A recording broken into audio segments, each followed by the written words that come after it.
Yo, Atlas speaking and welcome to the finale of What If I Was Reborn in Jujutsu Kaisen as Toji Zen'in's brother and obtain the 8 gates. Let the tale begin. Chapter 176, Training. Following Fushiguro Megumi's advice, Zen'in Kaon officially began her training. From that moment on, no matter the time or place, regardless of the situation she found herself in, she was required to keep the cursed corpse with her at all times. Only when she could maintain a perfectly stable output of cursed energy under any circumstance would the training be considered complete. Little Ant is amazing. You mastered cursed energy control in just 3 days. 3 days passed in the blink of an eye. During that time, Kaon didn't go anywhere. She stayed at the Fushiguro house, watching TV, reading novels, and playing games as usual.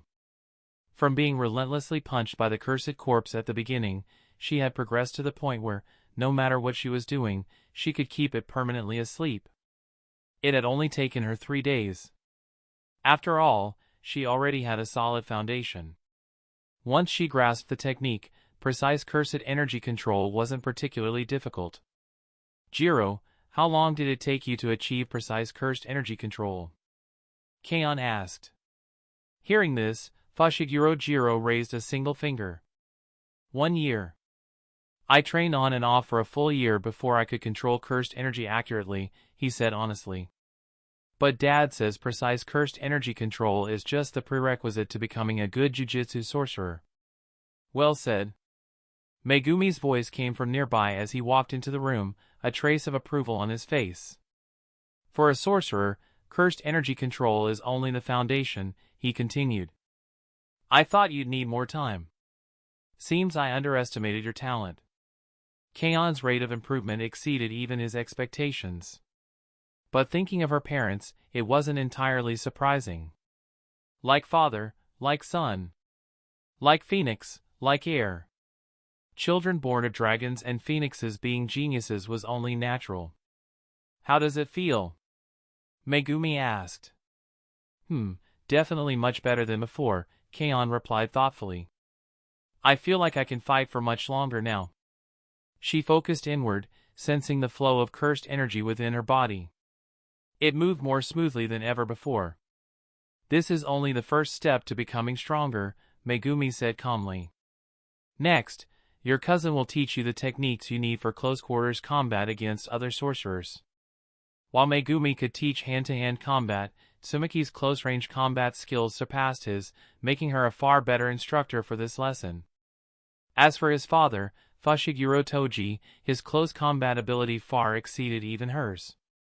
Unfortunately, without cursed energy, Kaon wouldn't be able to clearly perceive what she needed to learn from him. Are you ready? Tsumiki stepped into the courtyard, smiling gently. Today, I'll teach you how to read an opponent's attacks. The others retreated to watch from a distance. Oh ho ho!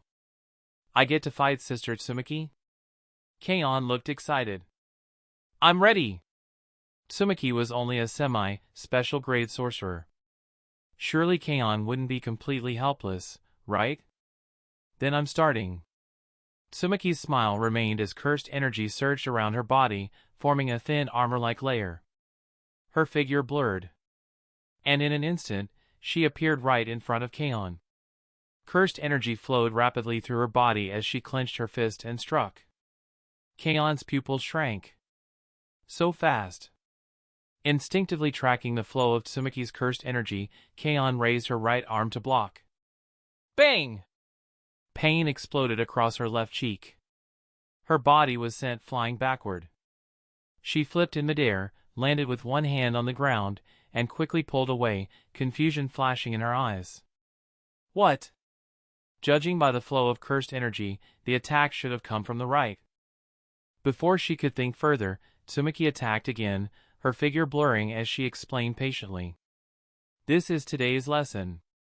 In sorcerer combat, you fight with your eyes, not your assumptions. Now, what do you think I'll attack with? Kaon focused intensely as Tsumiki closed in. Left hand, no. Right hand.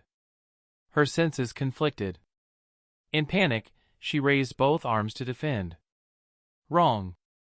This time, it's my leg. Tsumiki's whip-like kick slammed into Kaon's waist, sending her flying again. Don't rely on sensing cursed energy flow, Tsumiki said, stopping her attack. That's often used to deceive opponents. In close combat, your eyes must stay on the enemy's movements, not on guessing attacks through cursed energy fluctuations. A true expert can freely control the flow of cursed energy to mislead their opponent. Among real masters, no one would allow their true energy circulation to be exposed. I see. Kaon murmured. She finally understood. Her previous approach had been that of a beginner. Fortunately, now that she had mastered precise cursed energy control, Tsumiki's hands-on guidance helped everything click quickly. I understand now, Sister Tsumiki. Let's keep going. Practice was always better than theory. After an entire day of sparring, Kaon improved at a staggering pace, quickly adapting to Tsumiki's rhythm and even trading blows evenly.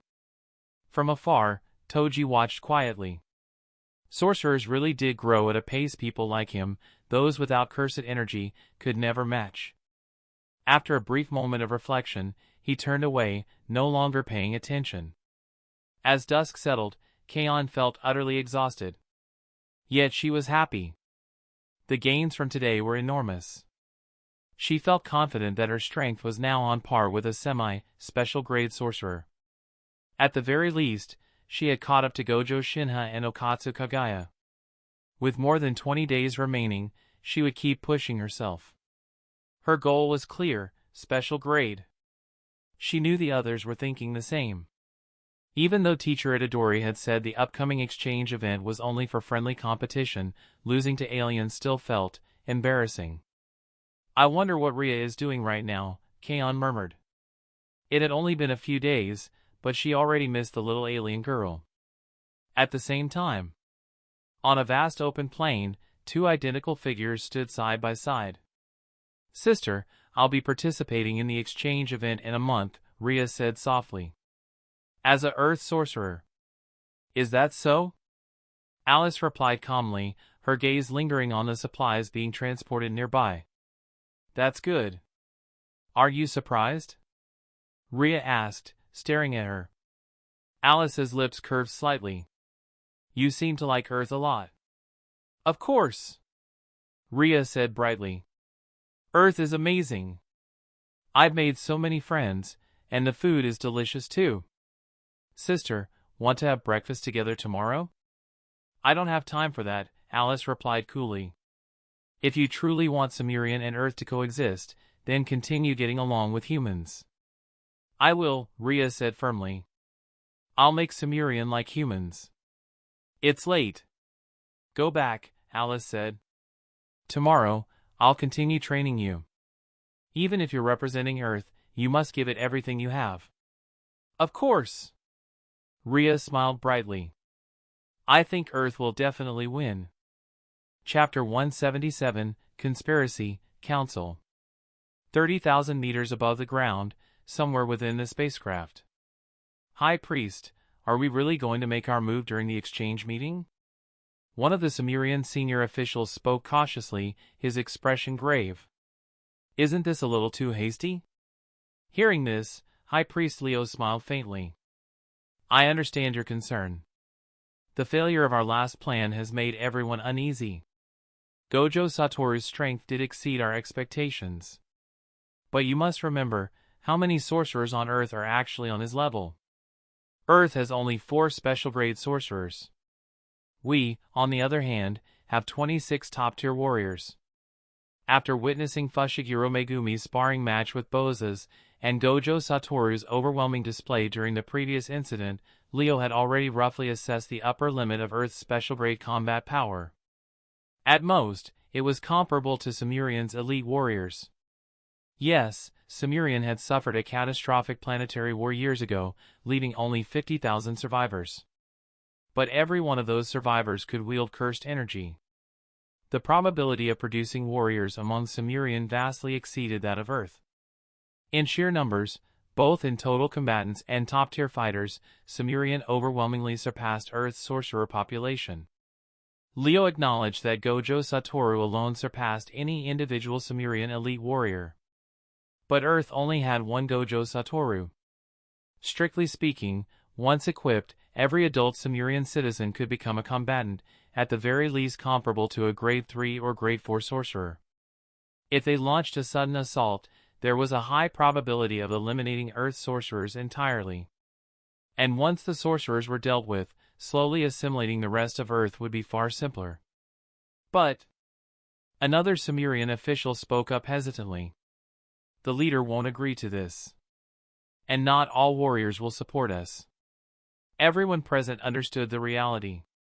Since the planet-destroying war more than a decade ago, Sumerian had split into two factions. Not all Sumerian wished to conquer Earth through war. The leader is a problem, Leo admitted calmly. That's why, within the next month, no matter the method, we must bring him into our camp. And Alice must stand with us. A cold glint flashed through Leo's eyes. Alice's combat power was extraordinary, no weaker than leader Dex himself. If she were the one to face Gojo Satoru, their plan would be nearly foolproof. And if the leader also supported them? Leo was confident the plan would succeed. But with the leader's stubborn nature, convincing the leader won't be easy, someone muttered. Everyone knew what kind of man their leader was. Dex and Leo had once been inseparable comrades, fighting side by side through countless wars. But the final, devastating planetary conflict had changed Dex completely. He abandoned his militant ideology and began seeking a path of peaceful coexistence. Many Sumerian agreed with him. Especially the weaker civilians, after enduring extinction-level trauma, they desired peace far more than conquest. Don't worry, Leo said quietly. I'll handle the leader myself. A sharp light flickered in his eyes. If Dex had truly lost his will to fight, then Leo would no longer hold back. He had never forgotten the enemies who destroyed Sumerian. Never. One day, he would gather his strength again. One day, he would return to Sumerian and make those arrogant invaders pay. Make them understand that what belonged to the Sumerian people was not something to be taken lightly. Earth was nothing more than one of the resources he intended to use to accumulate even greater power. Tokyo Jujutsu High, Conference Room. Gojo Satoru sat at the head of the table, surrounded by the upper echelon of the Jujutsu world. The purpose of today's meeting should already be clear to everyone, Gojo said casually. Let's hear your thoughts, specifically regarding the upcoming exchange meeting. I believe the exchange itself is secondary, Nanami Kento said, adjusting his glasses with a serious expression. What truly matters is the intention behind it. Principal, can we really be certain they harbor no hostile intent?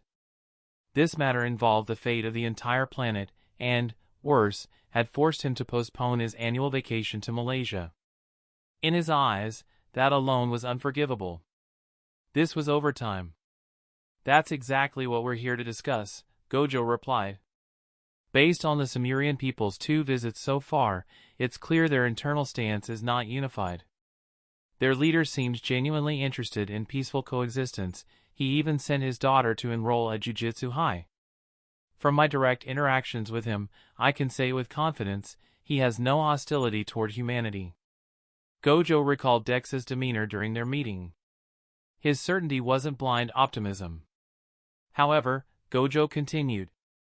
As for their high priest, Megumi and I share the same assessment.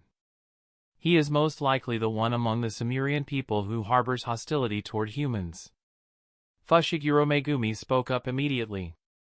Gojo-sensei, I think we should prepare under the assumption that he is an enemy. It's better than being caught completely off guard. I agree, Okatsu Yuta added from beside Gojo. The number of Sumerian sorcerers far exceeds ours. If they launch a surprise attack, we'll be at a severe disadvantage. And during the exchange meeting, they'll certainly bring many of their people to observe. I agree as well. One by one, voices echoed their support. Gojo nodded slowly. My thoughts exactly.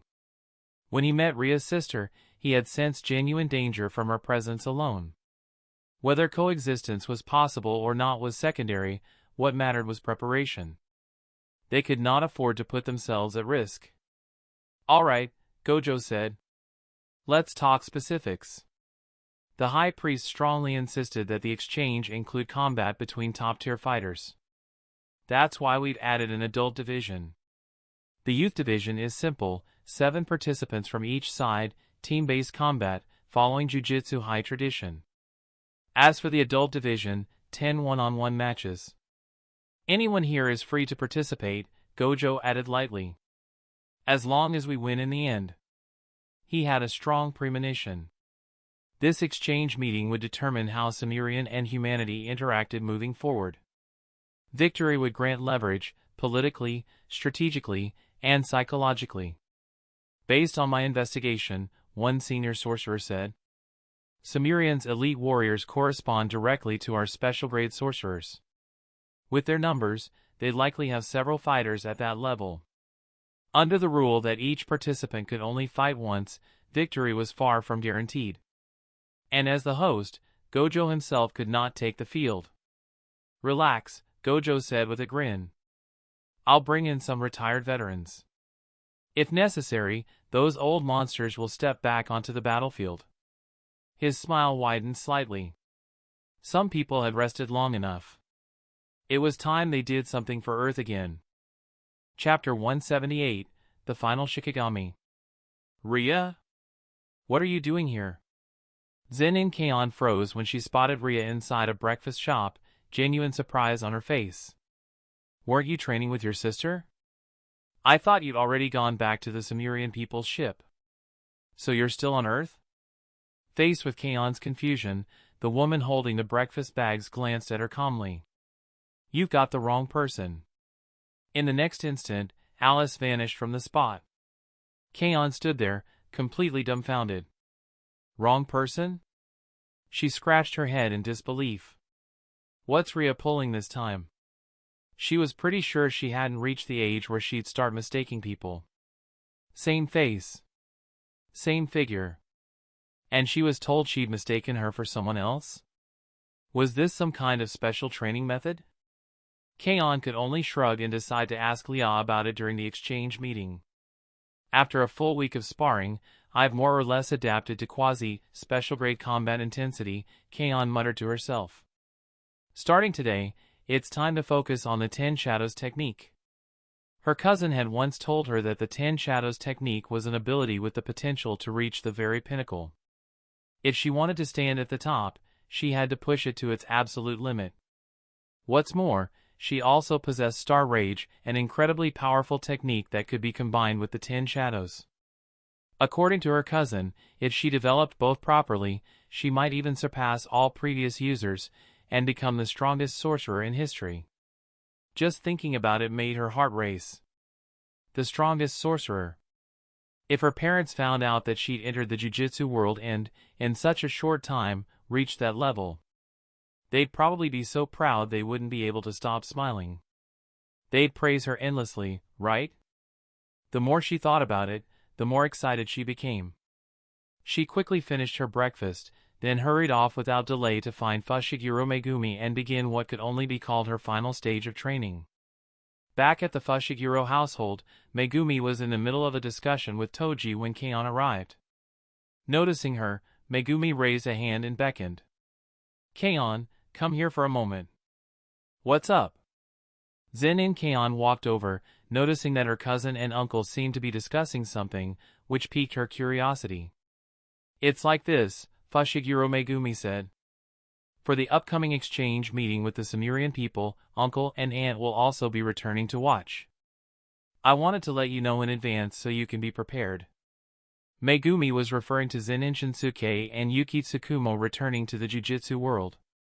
Kaon froze for a moment, then her eyes widened in shock. What? My dad and mom are coming too? TCH, those two didn't even tell me beforehand. She looked a little annoyed at first, but quickly adjusted her mood. Fine, let them come. I'll give them a big surprise. My strength a month from now will definitely shock them. Probably not that much, Megumi muttered under his breath. Huh? What did you say, cousin? Kaon asked. Nothing, Megumi replied smoothly, changing the subject. Next, you should be focusing on training the 10 Shadows technique, right? Let's start now. I'll share my experience in subjugating the Shikigami and try to help you use more of them in combat before the exchange meeting. Alright. Keion didn't press the issue. Right now, all she wanted was to grow stronger as fast as possible and then dazzle her parents. She followed Megumi to an open training ground and began the next phase of her training. Which Shikigami have you not yet subjugated? Megumi asked. After more than a decade of experience, he had an absolute understanding of every Shikigami in the 10 Shadows technique. With his guidance, he was confident his absurdly talented cousin could easily subjugate all 9. Oh, at this point, only the final Shikigami remains, Keion replied casually. My mom said not to attempt subjugating it unless I was absolutely confident, so I never tried. I heard you're the first person in history to successfully subjugate it. Tell me, cousin, is the final Shikigami strong? She looked at him with sparkling curiosity. Out of the 10 Shadows 10 Shikigami, she had already subjugated 9. The only reason she hadn't used more of them in battle before was her lack of refined cursed energy control. 9? Megumi stared at her in disbelief. Other than Maharaga, you've already subjugated all of them? At her age, even he had only managed that with Sukuna's help.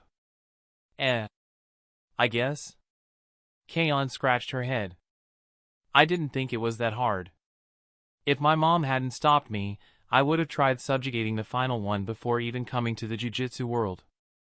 That figures, Megumi sighed. With 2 techniques, it makes sense.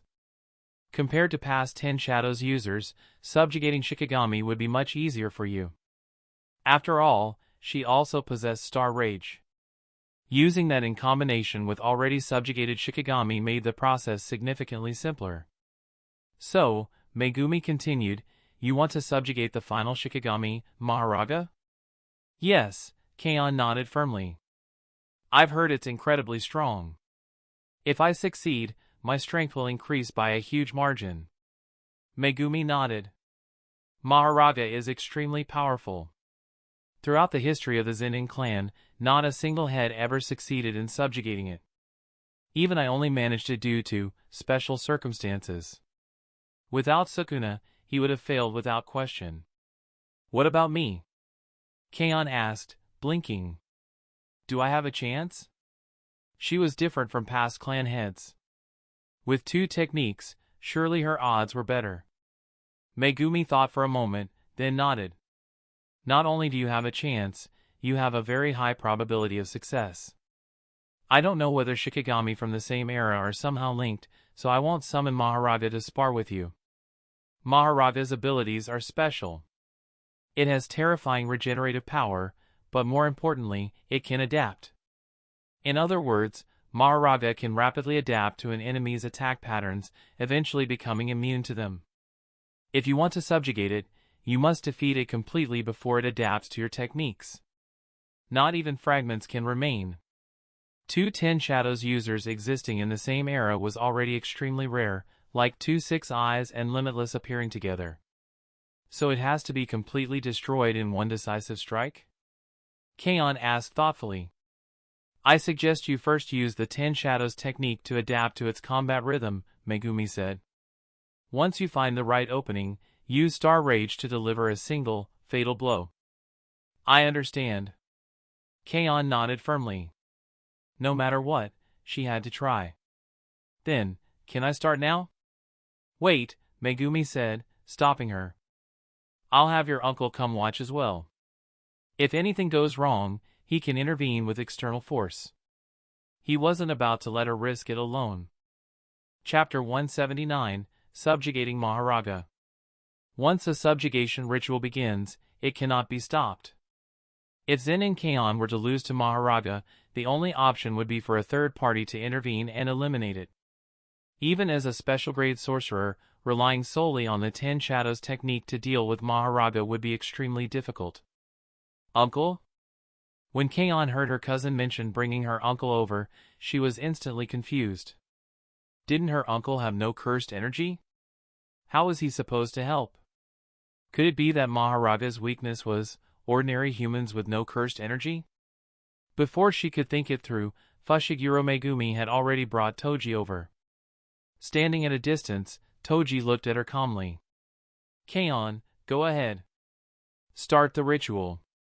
Don't hold back. If anything went wrong, he would eliminate Maharaga instantly. Maharaga might be terrifyingly powerful, but it didn't belong to the category of sorcerers. No matter how strong its adaptive ability was, it still needed something to adapt to. Oh, okay. Keion didn't fully understand the situation, but now wasn't the time to overthink. She took a deep breath, her expression turning serious. Her hands formed seals as she began chanting softly. Baryu. Yura Yura. As the hand signs shifted continuously, cursed energy erupted violently from her body, and the surrounding atmosphere began to warp unnaturally. Eight-handled sword Divergent Sila Divine General, Maharaga. Clang! Making its first appearance, Maharaga was once again wrapped like a massive cocoon, resembling a grotesque yet awe-inspiring work of art. Rip! The white wrappings tore apart, revealing Maharaga's towering, muscular form before Keion. Looking up at the monster, so large it could easily grasp her whole body in a single hand, Keion couldn't help swallowing hard. This thing's presence was on an entirely different level from the other 9 Shikigami. Not even close. At the same time as her shock, a powerful surge of excitement rose in Zen'in Keion's heart. If she could subjugate this Shikigami, then the upcoming exchange event would practically be a guaranteed victory, wouldn't it? Piercing Ox. A massive black ox burst forth from the shadows, lowering its head as it charged straight at Maharaga with unstoppable momentum. Keion intended to test the final Shikigami's combat style first. Faced with the ox's ferocious charge, Maharaga merely raised its arm calmly. The sword of extermination materialized in its hand. Swish! With a casual downward slash, a crack split the ox cleanly from head to tail. Crash! In less than a second, the once menacing piercing ox dissolved back into shadow. The entire process was effortless, like a father disciplining his child.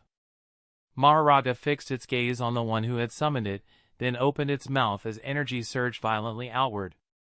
Roar! The thunderous bellow released an overwhelming shockwave that blasted Keion straight back through the air. Damn it! She couldn't help swearing as her body was sent flying. Was this really something that could be subdued with the 10 Shadows technique? It had erased her piercing ox like it was nothing. Watching Maharaga stride toward her step by step, Keion scrambled to her feet and formed hand seals. Max Elephant. A massive pink elephant descended from the sky, landing in front of her. After trumpeting loudly, it swung its trunk and unleashed a torrential flood, attempting to drown Maharaga. Maharaga responded by leaping high into the air.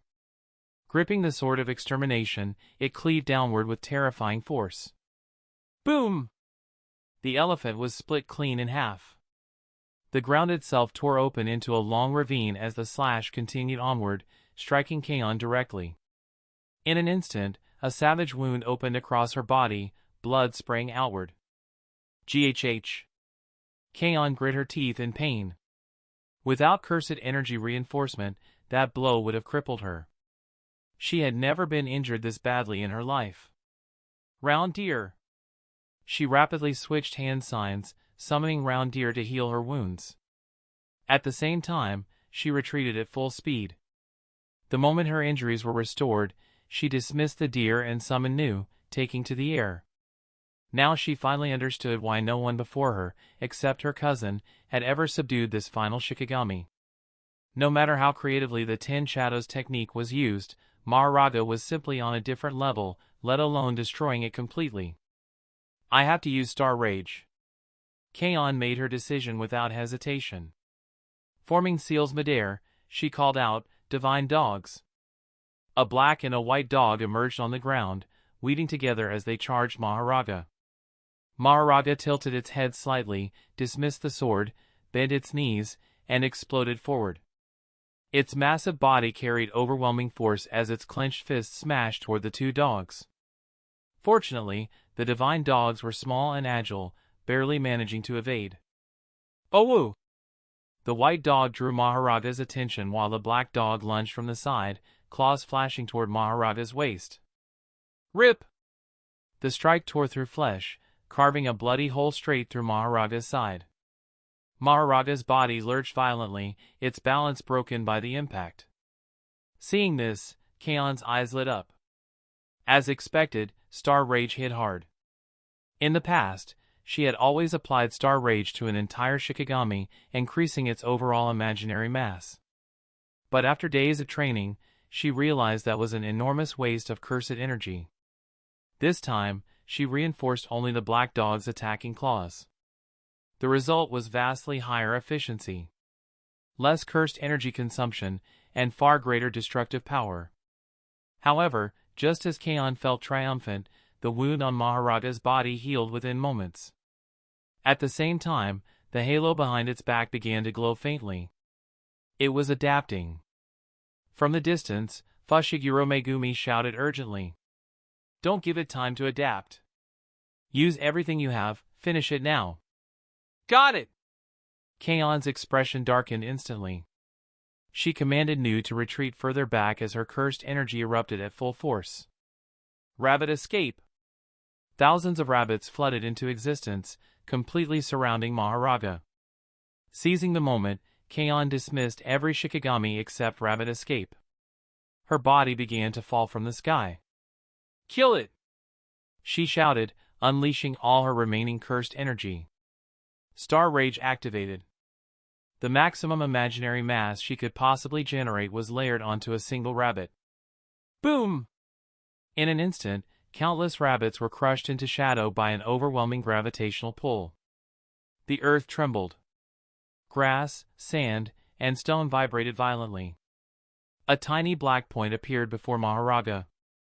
A singularity radiating terrifying attraction, devouring everything nearby and grinding it into dust. Maharaga's body twisted violently under the force, collapsing, shattering, breaking apart. Yet even as it was destroyed, it struggled madly, its form rebuilding and breaking again in a fragile equilibrium. Damn it, it's not enough. Kaon's heart sank as she watched. This subjugation was about to fail. Chapter 180, Failed Subjugation? Next. The terrifying gravitational pull unleashed by the black sphere shredded everything within a radius of more than 10 meters. Everything, except Maharaga. The Shikigami struggled wildly within the distortion, its shattered body continuously breaking apart and reforming, like an undying monster that refused to perish. At her current level, Zen'in Kaon simply could not create a true black hole with her own hands. Although the black point's destructive power was far from weak, it still fell just within Maharaga's tolerance. It wasn't enough to deliver a decisive, one-hit kill. As the black sphere dissipated, the horrifying attraction faded with it. Debris that hadn't been pulverized midair rained back down onto the ground. Silence returned to the battlefield. All that remained was a massive crater more than 10 meters wide carved into the earth. Maharaga's torn body rapidly regenerated. Behind it, the halo shuddered, and then slowly rotated once. Adaptation complete. It had fully adapted to Star Rage. If the same technique were used again, it would no longer cause even the slightest damage. I'm screwed. Kaon's heart sank as she stared at Maharaga's state. If only she hadn't rushed it. Now that Maharaga had adapted to her trump card, was there even a chance left to subjugate this final Shikigami? Step. Maharaga straightened its towering body. With a casual motion, the sword of extermination reappeared in its hand. Once the subjugation ritual begins, there are only two outcomes. Either the Shikigami dies, or the summoner does, unless a third party intervenes. Seeing this, Fushiguro Megumi shouted urgently from the distance. Dad, now's the time. You can step in. The moment he spoke, the air itself seemed to tense. This subjugation had already been declared a failure. At this point, the priority was no longer the ritual itself, but eliminating Maharaga first, and only then considering the aftermath. Before Fushiguro Megumi could finish speaking, Toji's figure had already vanished from where he stood. On the other side, Zen'in Kaon had exhausted nearly all of her cursed energy. She no longer had the strength to continue fighting Maharaga. All she could do was watch as it charged toward her, calmly waiting for her cousin and her uncle to intervene. Just as she was wondering how her uncle planned to deal with this final Shikigami, a figure suddenly appeared in front of her. White mist coiled around his body as he lifted one foot and stepped forward. In the blink of an eye, the figure crossed the distance as if space itself had folded, arriving directly before Maharaga.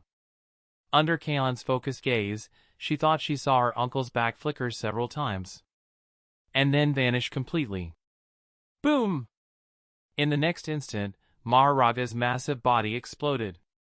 Sparks burst from the shredded flesh, and with a thunderous roar, flames engulfed it completely, burning everything away until not even ash remained. Not a single fragment survived. Zen'in Kaon collapsed onto the ground, utterly stunned. What just happened? Maharaga was gone? Just like that? Was that figure she saw really her uncle? Before she could sort through the chaos in her head, Megumi and Toji were already standing beside her. Don't be discouraged, Toji said calmly. The first subjugation failed, but there will be another chance. Megumi followed up immediately. Maharaga has already completed its adaptation. The next attempt will be even harder. But if your next attack far exceeds this one, subjugation is still possible. Kaon, still dazed, slowly stood up. But I think I already succeeded. Huh? Megumi frowned sharply. Kaon, this isn't a joke. Toji, however, remained composed. Go on, he said. Explain. Kaon knew words wouldn't be enough. She formed a hand seal, channeling the small amount of cursed energy she had just recovered, and activated the summoning ritual once more. Maharaga. The next second, Maharaga appeared behind her. Silent. Motionless. Standing like a loyal guardian. I don't know why, Kaon said honestly, still confused herself. But just now, I suddenly felt the subjugation complete. She hadn't defeated Maharaga herself. So why had the ritual succeeded? Luck? Megumi stared, deeply unsettled. For a Shikigami to be subjugated, it must be defeated by the summoner. If a third party interferes, this result shouldn't be possible. Kaon hesitated, then asked. Could it be because of Uncle? And, are you sure he really has no cursed energy? How can someone with no cursed energy be this strong? She hadn't even seen his movements before the fight ended. Only now did she fully understand what Okatsu Kagaya once told her. Having no cursed energy doesn't mean you're ordinary. At that moment, a wild thought surfaced in her mind. Could my dad actually be a monster too? Toji sighed, rubbing his temple. That guy really didn't tell you anything, huh? My situation is special, he said flatly. You'll understand eventually. Megumi's eyes narrowed as realization dawned. That might actually explain it. What do you mean? Kaon asked quickly. Megumi spoke slowly, laying out his theory. Simply put, Dad has no cursed energy. He isn't a sorcerer. To Maharaga, he's no different from a moving building. So when he defeated Maharaga, the ritual counted it as your victory. That actually works? Kaon was stunned. Megumi's thoughts spiraled further. Then maybe, when I subjugated Maharaga back then, it wasn't Sukuna who truly did it. A terrifying possibility formed.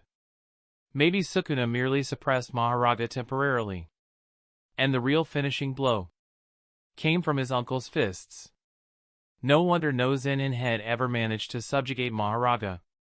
Megumi muttered under his breath, a bold hypothesis taking shape. What if the very reason the Zen'in clan produced heavenly restriction individuals was to help those who inherited the Ten Shadows technique subjugate the final Shikigami? His father had the heavenly restriction. He himself possessed the 10 shadows. His uncle also had heavenly restriction. And his daughter, Zen'in Kaon, also inherited the 10 shadows. Perhaps this was the true bond between heavenly restriction and the 10 shadows technique. But because the Zen'in clan worshipped cursed energy and techniques, those born without cursed energy were scorned, rejected, erased. And that might be why, until this era, no one in the Zen'in clan had ever successfully subjugated Maharaga. Chapter 181. So, am I a second-generation prodigy too? No matter what the exact reason was, Zen'in Kaon knew one thing for certain. The final Shikigami had been successfully subjugated. What remained now was to properly refine her use of Star Rage and the 10 Shadows technique, strengthen her control over cursed energy, and push herself toward truly reaching the level of a special grade sorcerer as soon as possible. Cousin, Kaon asked hesitantly. Is my dad the same as my uncle? She really needed clarity now. Had her father been lying to her all these years? Clearly a powerhouse, yet he had never mentioned it, never revealed even the slightest hint. That's not something I can explain in just a sentence or two. Megumi paused, unsure how to put it into words. All you need to know is this: both your father and my father bear a condition called heavenly restriction. From the moment they were born, their bodies were incapable of producing even a trace of cursed energy. But in exchange for losing cursed energy completely, they gained overwhelmingly powerful physical bodies. Later on, your father went even further and developed a kind of power entirely different from that of sorcerers. The details are complicated. When he returns to the Jujutsu world, you should ask him yourself. Kaon frowned deeply. So, my dad is actually really strong? The image of her gentle, warm father, who cooked incredible food and always smiled calmly, overlapped with what she had just witnessed. Her uncle's speed, strength, and explosiveness were far beyond her current level. Which meant her father was at least just as strong. So the man who always seemed like the weakest in the family was actually the strongest? Then what about my mom? Kaon asked suspiciously. She hasn't been hiding anything from me too, right? Before today, she'd assumed her mother was just an ordinary retired sorcerer. Now, she seriously doubted that. You mean Tsukumo-senpai? Megumi thought for a moment before answering calmly. Before she left the Jujutsu world, she was a special grade sorcerer. And she reached that level earlier than Gojo-sensei. If I remember correctly, she was the first special grade of the modern era. Kaon's cheek twitched. So, I'm the weakest one in the family? How much have those two been hiding from me, exactly? She let out a breath, then looked up at Megumi with bright, curious eyes. Cousin, tell me more. Tell me about my parents' past. Kaon suddenly had the overwhelming urge to rush back to her parents and interrogate them properly. With strength like that, why hadn't they stayed in the Jujutsu world as respected sorcerers? Why wander around the globe like carefree tourists instead? Some matters are classified under confidentiality agreements, Megumi said calmly. Only special grade sorcerers are qualified to know them, so for now, I can't tell you. But I can tell you things that aren't covered by those agreements, about your parents. Your mother was once a special grade sorcerer, but she never aligned with the ideology of the Jujutsu higher-ups. She rarely accepted missions and spent most of her time operating overseas. As for your father, it's simpler. When I was very young, he became a teacher at Tokyo Jujutsu High. Yuto Katsu, Yuji Itadori, myself, many powerful seniors, and even some of the current Jujutsu higher-ups, strictly speaking, all of us were guided by your father at some point. In other words, most of the backbone of today's Jujutsu world were once his students. What the hell? My dad was that amazing? Kaon stared wide-eyed, completely stunned. All three of the current special grade sorcerers were her father's students? Her dad's seniority was ridiculous. So, she was actually a second-generation powerhouse? Then that confidentiality agreement, does it have something to do with the Shinjuku incident 18 years ago? My parents were involved too, right? Kaon connected the dots almost instantly. If there was anything she wasn't allowed to know, it had to be that special grade level catastrophe. When you become a special grade sorcerer, Megumi replied evenly. You'll have the right to know all of the Jujutsu world secrets. We'll talk about it then. Today, some relatives are coming. I'll introduce you. Relatives? Kaon blinked in surprise. Were members of the Zen'in clan coming? Megumi was the head of the clan, yet he rarely stayed there unless something serious required his attention.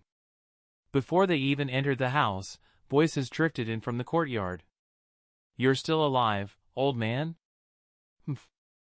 I've got a few more years left in me. The moment Kaon stepped into the courtyard, she froze. There were quite a few people present.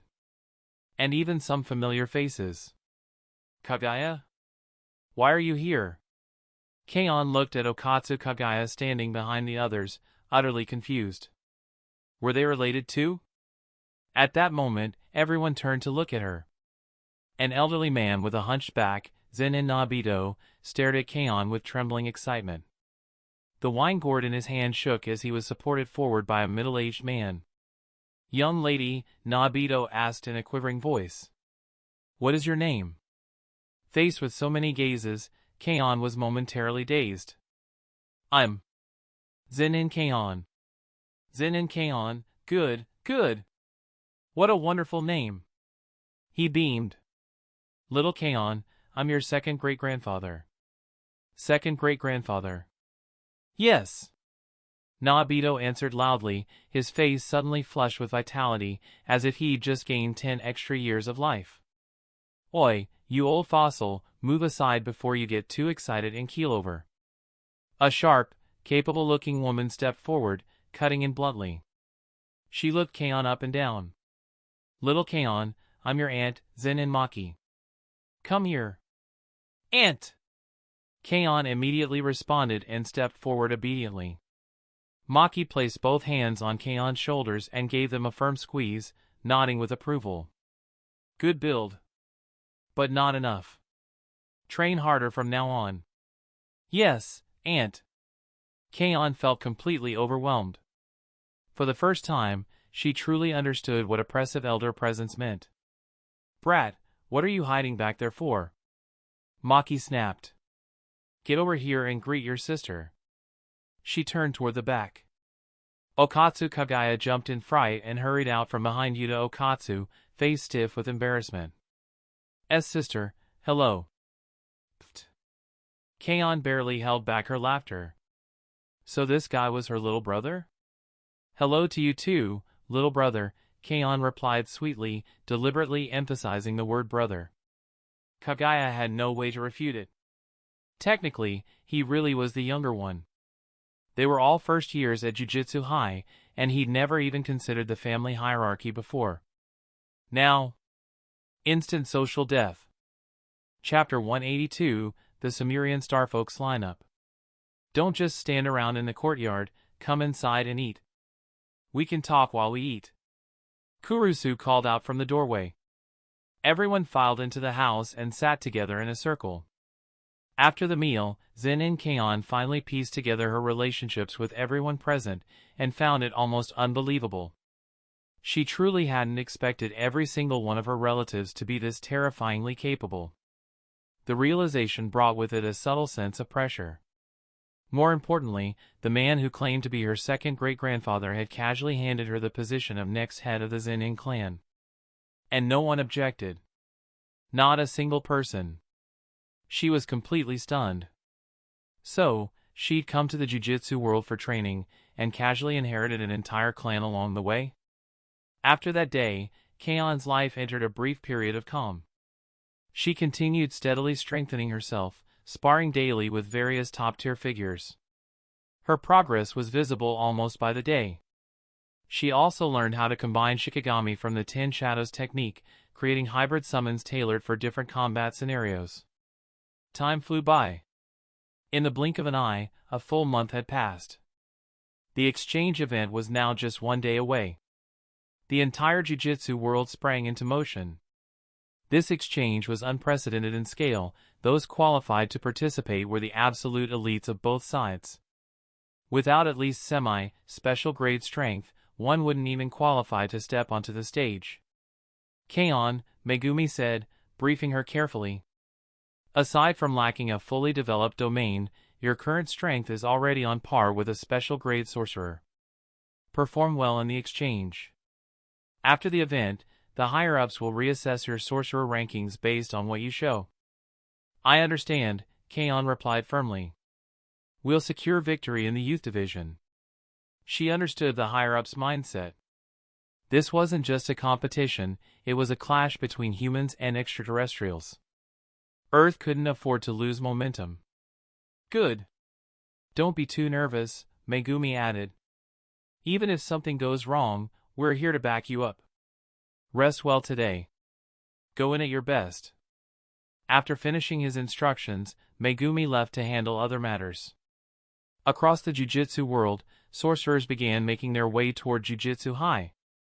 This exchange could not be taken lightly. Not only did they need to win, but they also had to be on guard against any unexpected actions from the Sumerian starfolk. After Megumi left, K-On couldn't suppress her excitement. This was the first time she'd ever taken part in an event of this magnitude. She was almost certain she wouldn't sleep tonight. And she wasn't alone. Tonight, many were destined to lie awake. The next day, K-On arrived early at Tokyo Jujutsu High to rendezvous with Earth's participants. Ria! Long time no see, K-On said brightly. And what was that last time? Why did you pretend not to recognize me? In the classroom, she saw many familiar faces. Gojo Kamui, Okatsu Kagaya, Ria. Even Kyusuke Zetsu, the senior who'd assigned them their previous mission, was present. K-On, Ria stepped forward, smiling awkwardly. You must have run into my sister, didn't you? They looked almost exactly the same, so alike that unless you knew them well, it was impossible to tell who was who. Your sister? Zen'in K-On suddenly understood. That explains why she felt different. Since that was the case, she couldn't really blame Ria. Clap. Clap. Clap. Let me introduce them, Yuji Itadori said as he walked into the classroom, two students following behind him. These two are third-year students from Kyoto Jujutsu High, and they'll also be participating in this exchange. Go ahead and get acquainted. Yuji stepped aside, letting the students introduce themselves. A burly, towering man strode forward first, his voice loud and confident. I'm Tadu Joy. I like big girls, preferably taller than me.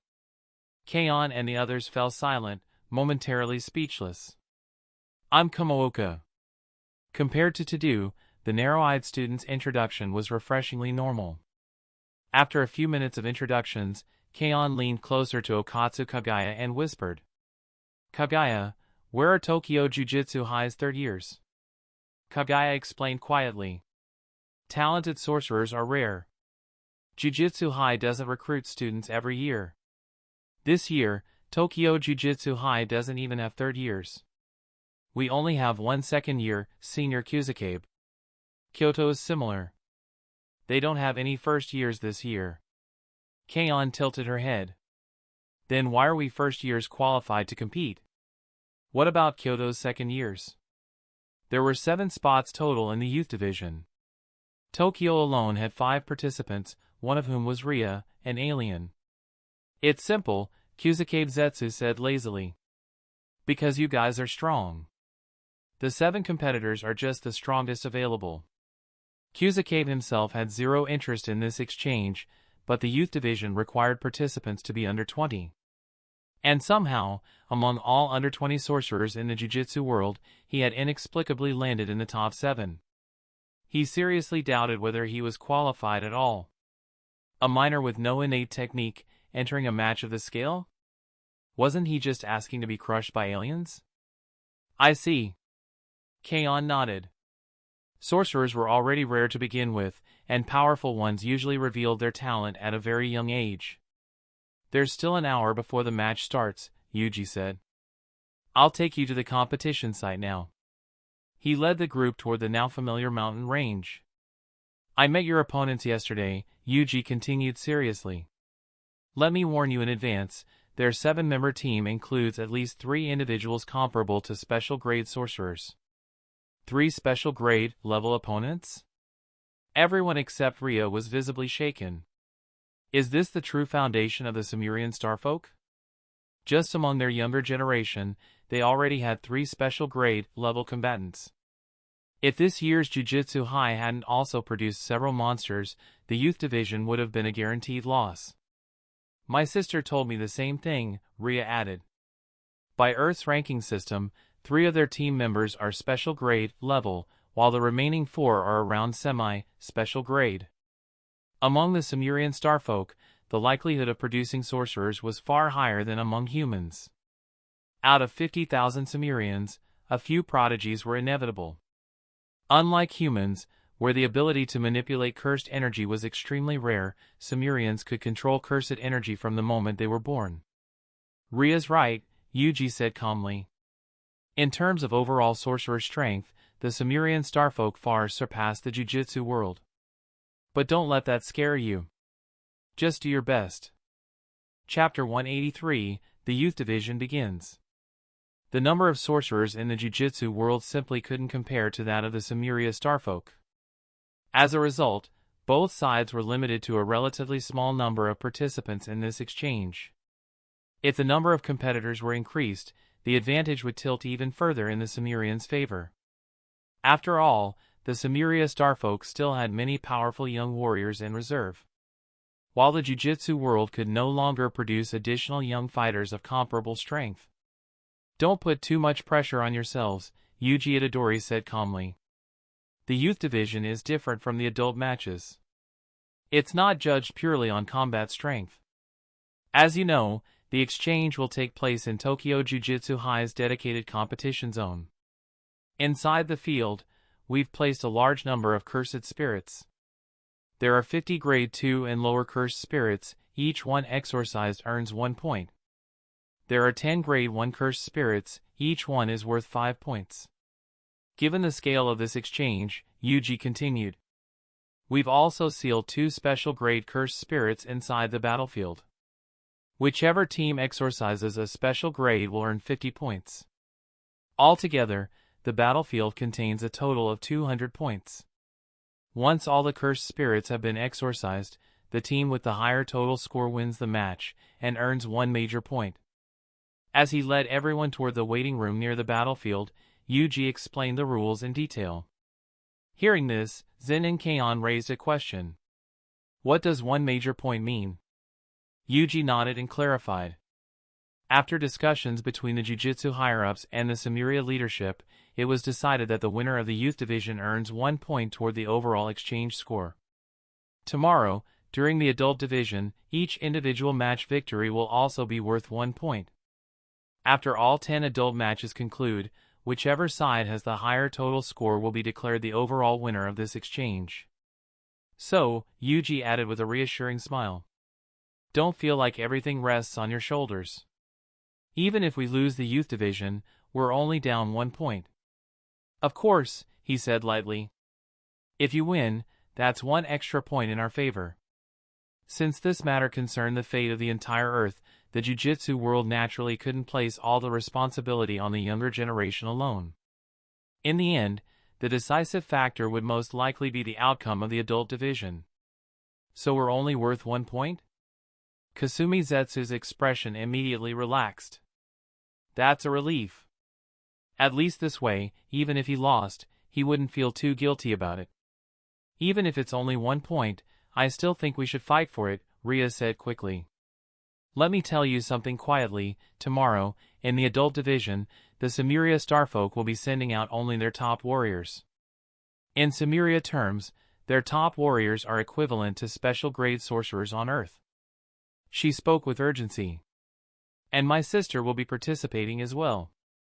She's the strongest warrior among the Sumerian starfolk, she's incredibly powerful. 10 special grades? Everyone was visibly shaken. The youth division already had 3 opponents at special grade level. And now the adult division had 10? The disparity was terrifying. 10. Even Yuji frowned. It seemed they had still underestimated the Samaria Starfolk's strength. After all, the entire Jujutsu world currently had only 4 officially recognized special-grade sorcerers. And Gojo Satoru wouldn't be participating in this exchange. As the host representative of Earth's Jujutsu world, Gojo stepping onto the battlefield himself would be inappropriate. Just as the Sumerians wouldn't send out their leader or grand priest. Other things don't matter right now, Yuta Okatsu suddenly said. What matters is winning the youth division. We still have time before the match starts. Let's come up with a plan. If we can secure this 1 point, it'll ease the pressure for tomorrow.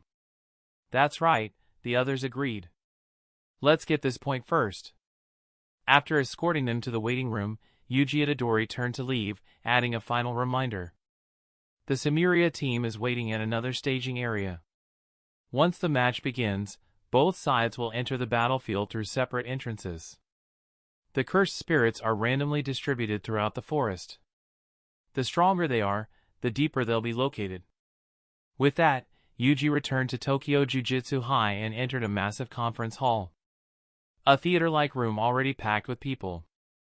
On the left sat over 100 Earth sorcerers. On the right, a similar number of Samaria starfolk. Tomorrow's adult division would be held at a different venue, likely drawing even more Sumerian spectators. At the front of the room was a massive screen displaying multiple live feeds, monitoring every corner of the battlefield. Yuji walked up beside Gojo Satoru and whispered a few words. Gojo then turned toward Dex and Leo, smiling faintly. It's about time. If there are no objections, we can begin. Dex returned the smile. Our participants are ready. We can start at any moment. He genuinely supported the exchange. Opportunities for peaceful interaction between 2 different species were rare. This could allow more humans to understand the Samaria starfolk and perhaps promote coexistence. At the same time, it would allow Sumerians to better understand Earth. The match would be live-streamed directly to the Sumerian flagship, allowing every member of their race to watch. In fact, deep down, Dex even hoped that Earth would win. Though the Samaria starfolk carried a strong warrior instinct, they also respected strength. If humanity demonstrated sufficient power, peaceful coexistence might become far more achievable. Perhaps even the Grand Priest's hostility would waver.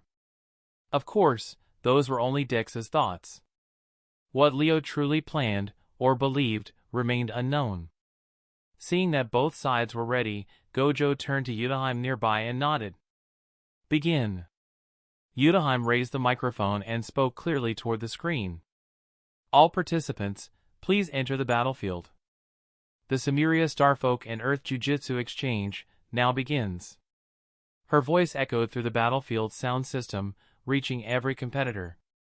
Friendship comes first, competition second. Please prioritize safety. This is a friendly exchange, killing opponents is strictly forbidden. The match will end once the final cursed spirit is exorcised, or when all participants are no longer able to fight.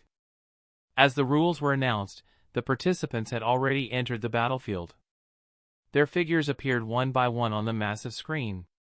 Each competitor was assigned an individual live feed, ensuring fairness, transparency, and rapid response in case of emergencies. The broadcast itself was sponsored, courtesy of Mei Mei, who had naturally charged a handsome fee. Chapter 184, Straight for the Special Grade Curses. Proceed according to plan. The moment they entered the forest, Zen'in Kaon and her team had already completed their division of roles. They exchanged glances and nodded in unison. In the next instant, Zen'in Kaon, Gojo Kamui, Okatsu Kagaya, and Ria turned and headed straight toward the depths of the forest. There were 2 special-grade cursed spirits in this match. Exorcising even one would immediately grant 50 points. In other words, whichever team eliminated both special grades would all but guarantee victory. Because of that, Kaon's team had decided to split up. One group would hunt the special grade curses, while the other focused on clearing ordinary cursed spirits. We'll move as well, Kamooka said as he watched their figures vanish into the forest. We'll exorcise curses along the way and regroup with them. Clap. Tadujoy slapped his hands together and strode forward, a grin spreading across his face. I wonder what kind of women these aliens like. Walking behind the two of them, Kusakabe Zetsu kept his hands in his pockets. His expression showed little enthusiasm, but one thing did please him.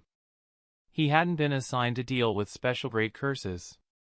As long as the first years managed to beat the aliens to the 2 special grades, he could coast his way to victory while conserving energy. A perfect outcome.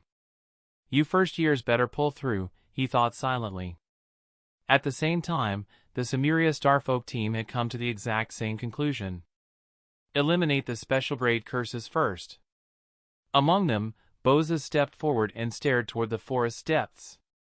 The third eye on his forehead opened wide, pulsing as he sensed something unseen. He then turned back toward the 6 warriors behind him. Move out. In the next moment, all 7 warriors surged toward the forest's central region. As for the lower grade cursed spirits, they weren't even worth their attention. Truthfully, Bozas would have preferred to compete in the adult division the following day. He still wanted to settle the score with the man called Fushiguro Megumi. But the Grand Priest had warned him. Earth's youth division was unusually strong. Relying on 2 newly promoted top-tier warriors might not be enough to secure victory.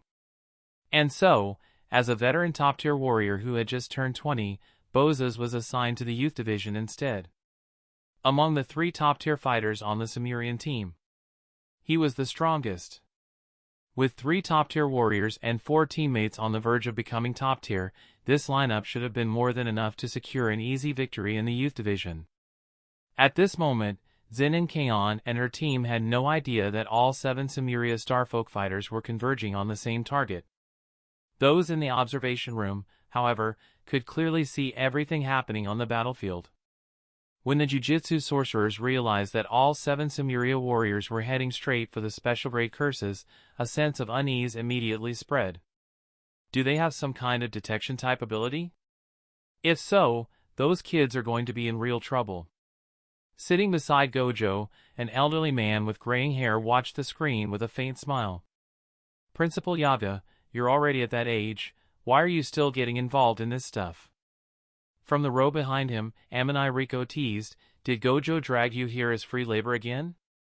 Don't talk nonsense, Riko, Gojo said with a helpless shrug. Principal Yaga came on his own, just in case something unexpected happens. He would never deliberately trouble someone who was already past 60, nearing 70, even. I'm just here to observe, Yaga said seriously. If anything goes wrong, I can lend a hand. Sitting at home doing nothing was boring anyway. He was curious to see what these aliens were really capable of. The number of sorcerers on Earth was far smaller than that of the Samiria Starfolk. If something truly went wrong, his presence could help make up for the lack of combat power. After the Shinjuku incident 18 years ago, the Jujutsu higher-ups had been completely reshuffled, and he had become one of them. To prevent another catastrophe like Sukuna, he had secretly stockpiled a large number of cursed corpses. In truth, Yaga could have been promoted to special grade, but he had declined due to his age. All right, I was just joking, Riko waved her hand with a grin. Even Gojo wouldn't dare force you to come. Gojo, Yaga suddenly asked, has Shinsuke returned yet? Yeah, Riko chimed in, didn't that old man say he'd be back? The exchange has already started and we still haven't seen him. It's been years since I tasted his cooking, she added wistfully. I kind of miss it. Gojo kept his eyes on the screen and replied calmly. They'll probably arrive tomorrow. You know what he's like. I remember old man's daughter is called Zen'in Kaon, Riko said, staring at the image on the screen. Is that the girl competing right now? She hadn't noticed before, but now that she looked closely, Kaon seemed oddly familiar. Only after thinking for a moment did she remember, wasn't old man's daughter named exactly that? More than 10 years had passed, but the memory was still vivid. After all, she had given a huge red envelope back then, almost equal to a year's salary. Yes, Gojo confirmed. Speaking of Kaon, even Gojo couldn't help but sigh with emotion. That girl is something else. She possesses two techniques, the Zen'in clan's Ten Shadows technique, and Star Rage, inherited from Yuki Tsukumo. If Megumi hadn't told him recently, he wouldn't have known either. If that mission hadn't gone wrong earlier, the kid probably still wouldn't have revealed it, exactly like her father. Always keeping a trump card hidden. Never showing it unless absolutely necessary. Wouldn't that make her basically unbeatable? Both Riko and Yaga looked stunned. She's still young, Gojo said with a small smile. In a couple of years, I might have to hand over the title of strongest of the modern era. This generation really is full of monsters. Which is why, another special grade level incident has appeared, Yaga muttered. Gojo, Riko asked eagerly, have you decided who's fighting tomorrow? Gojo glanced at her, clearly seeing through her thoughts. I'm keeping it flexible. Anyone who wants to fight the Samaria Starfolk can step onto the field. Then he added bluntly. But not you. I seriously advise you not to join in tomorrow. Yuji just told me, out of the 10 adult matches tomorrow, the opponents might all be at special grade level. If you go up there, you'll probably get beaten into a pulp. Riko bristled at that, half shocked and half annoyed. Hey, I'm not that weak, you know. Sure, her abilities were better suited for long-range combat and support, and one-on-one fights weren't her specialty, but that didn't mean she'd get utterly crushed. Though, if every opponent really was special grade, then yeah, she'd probably just get beaten senseless. Unless, of course, the opponent stood still and let her charge up for an hour. Chapter 185, The Battle Begins. Whoosh, whoosh. Within the forest, several figures darted rapidly through the trees. Do you feel it? Kagaya's expression had grown grave. Besides the presence of cursed spirits, something far stronger is closing in on us. The two special grade curses placed in the competition area were only newly evolved beings, freshly emerged from the cursed womb stage. For the participants of this exchange, such special grade curses were hardly a threat. The true contest lay elsewhere. It was no longer about whether they could exorcise the special grade curses, but which side could block the other and seize the kill first. It's Boza's. Ria warned softly. The strongest of Sumerian's younger generation. His presence was overwhelming, completely undisguised, radiating power without restraint. In the future, he might even reach the same level as her sister, the strongest warrior among the Sumerian starfolk. Showing up this openly. Gojo Kamui smirked slightly. He's confident, I'll give him that. After a month of intense training, he had been itching for a real opponent to test his strength. So, are we finally clashing? Zen'in Kaon felt a surge of anticipation. She wanted to know. Could the results of her recent training truly stand against a top-tier Sumerian warrior? Seeing the fighting spirit burning in all three of them, Ria's expression tightened with concern.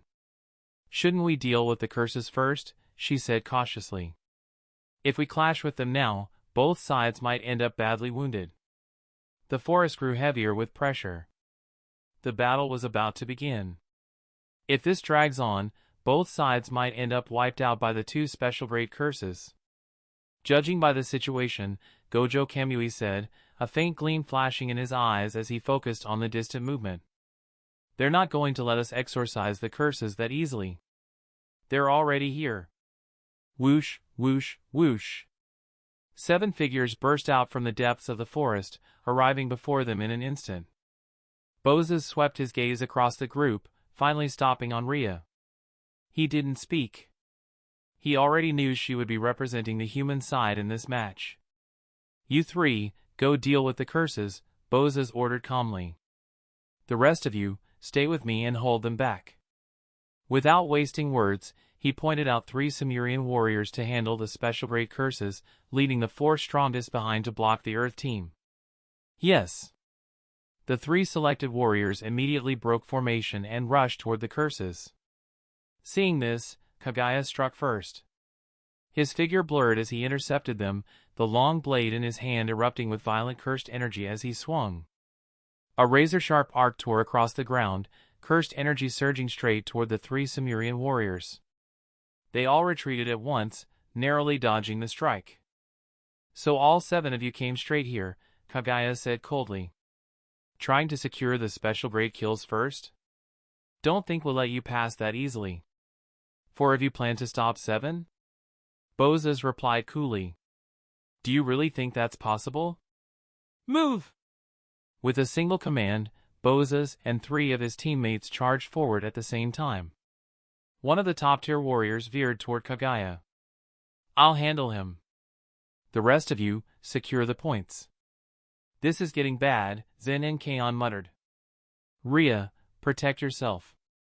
She stepped forward to face Bozas directly, warning Rhea as she did. Gojo Kamui intercepted the remaining top-tier warrior. Rhea's pressure eased slightly.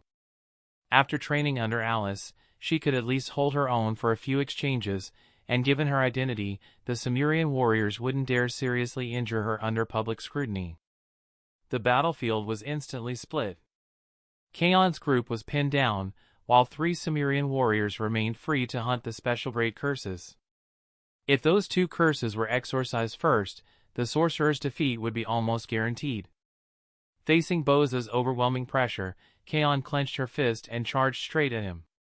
His presence was terrifying, but if he wanted close combat, she wasn't afraid.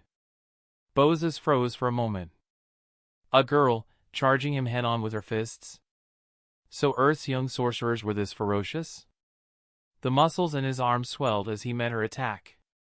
If this was the kind of opponent that made the High Priest send him into the youth division, then he would see her strength for himself. Their fists collided. Boom! Cursed energy exploded outward. The shockwave shredded trees and vegetation, cracking the ground beneath them. Pain surged through Boz's arm. His expression changed instantly. So strong? Crack, crack. The sound of breaking bone rang out. Boz's leapt backward, only then realizing his hand was mangled, flesh torn, bones shattered. He had lost in raw strength, to a human girl? Activating reverse curse technique, he healed himself and refocused. The High Priest hadn't exaggerated. Earth's younger generation truly possessed warriors comparable to Sumerian's elite. Kaon was equally shaken. If she hadn't reinforced herself with Star's Rage, she would have been the one injured. But there was no time to dwell on it. Their entire team was pinned down, and the enemy still had 3 free fighters. They had to stall all 7 of them until their allies arrived. Kaon formed hand seals instantly. Divine dogs. New! 2 Shikigami appeared in succession, sent to intercept the 3 Sumerian warriors heading for the curses. She didn't need them to win, just to interfere. The special grade curses wouldn't sit still, and with her Shikigami disrupting them, the enemy wouldn't finish the exorcism anytime soon. Fighting me while you're distracted? Boza scoffed. That's some confidence. He had already healed and struck again, catching Kaon off guard. Boom! Her hard-earned combat instincts kicked in. She twisted aside as cursed energy obliterated the ground beside her, barely missing her. Good awareness, Boza said, eyeing the Shikigami fading into the forest. That technique, are you related to Fushiguro Megumi? He's my cousin, Kaon replied calmly, retreating deeper into the forest. The best option now was clear, draw the battlefield toward the special grade curses and seize an opening mid-fight. So that's the connection. Bozas pressed the attack, his interest rising. He had wanted to test himself against Fushiguro, but Kaon was proving just as worthy.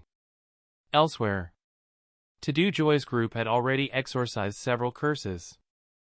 Earth's team had accumulated 27 points, while the Sumerian side was still at 0. With real-time score tracking and the violent fluctuations coming from deep within the forest, the 3 immediately sensed trouble. Change of plans, To-Do said sharply. Rendezvous with them immediately. Chapter 186, Calling in a Substitute. Boom! The battle raged on, the clash gradually pushing everyone deeper into the forest. Zen'in Kaon wasn't the only one looking to seize an opening amid the chaos and take down a special grade curse.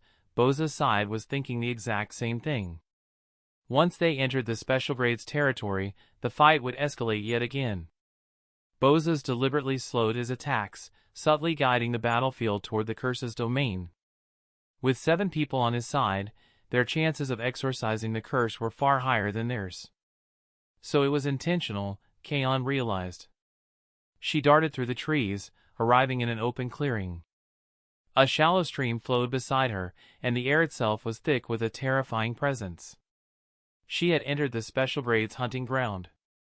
From nearby came bursts of violent movement. Gojo Kamui and the others had likely reached the area as well. Through her link to divine dogs and Nu, she could tell, the 3 Sumerian warriors had already begun fighting the special grade curse. "We're here already," Boza said calmly, his boots submerged in the shallow stream as his gaze locked onto Kaon. "So how exactly do you plan to get past me and exorcise the curse? Don't expect your teammates to break free from our warriors," he continued coolly. "Even if you possess top-tier strength, you won't defeat all 7 of us." Cursed energy surged violently from Boza's body. The third eye on his forehead glimmered faintly. "Right now, your only option is to defeat me. Otherwise, this match is already over for you." In the next instant, Kaon felt an overwhelming pressure crash down on her. Her knees buckled. The ground beneath her feet caved in, forming a shallow crater. She couldn't move at all. What a troublesome technique. Kaon frowned. There had been no warning, no build-up. The effect had been applied directly to her body. Disgustingly effective. And worse, his cursed energy reserves were absurd. Staring at Boza's, who radiated crushing power from just a short distance away, Kaon couldn't help feeling a twinge of envy. If she had that much cursed energy, she wouldn't need to be so careful with her techniques. You should still be able to summon something dangerous, right? Boza's voice was calm, almost curious. Boza's did not rush to attack after restricting Zen'in Kaon's movement. Instead, he questioned her calmly. He remembered their previous sparring match with Fushiguro Megumi. If Alice hadn't intervened back then, he might already have witnessed that Shikigami. "So even you know about it," Kaon said with a faint smile, forcing her arms up against the crushing pressure as she assumed a summoning stance. In a situation like this, she had no choice but to call in her strongest substitute. Burubiyu. Yura Yura. 8-handled sword divergent Sela Divine General, Maharaga. Cursed energy surged violently. A massive figure materialized beside Kaon, radiating overwhelming pressure the moment it appeared. Maharaga moved instantly, charging straight at Boza's. Facing the towering Shikigami, a spark of interest flashed in Boza's eyes. This big guy looked strong. The eye on his forehead flared again, and the terrifying pressure he had placed on Kaon shifted entirely onto Maharaga. The sudden weight caused Maharaga to falter, its massive body sinking as one knee hit the ground. "That's it?" Boza sounded disappointed. "If this is all it has, then this fight is over." From a distance, Kaon looked completely relaxed. "Maharaga," she said lightly, "be a good host." Without another glance, she turned and sprinted toward the direction of divine dogs and Nu. With Maharaga handling this troublesome opponent, she could finally free up her hands and go steal the special grade kill. "Trying to leave?"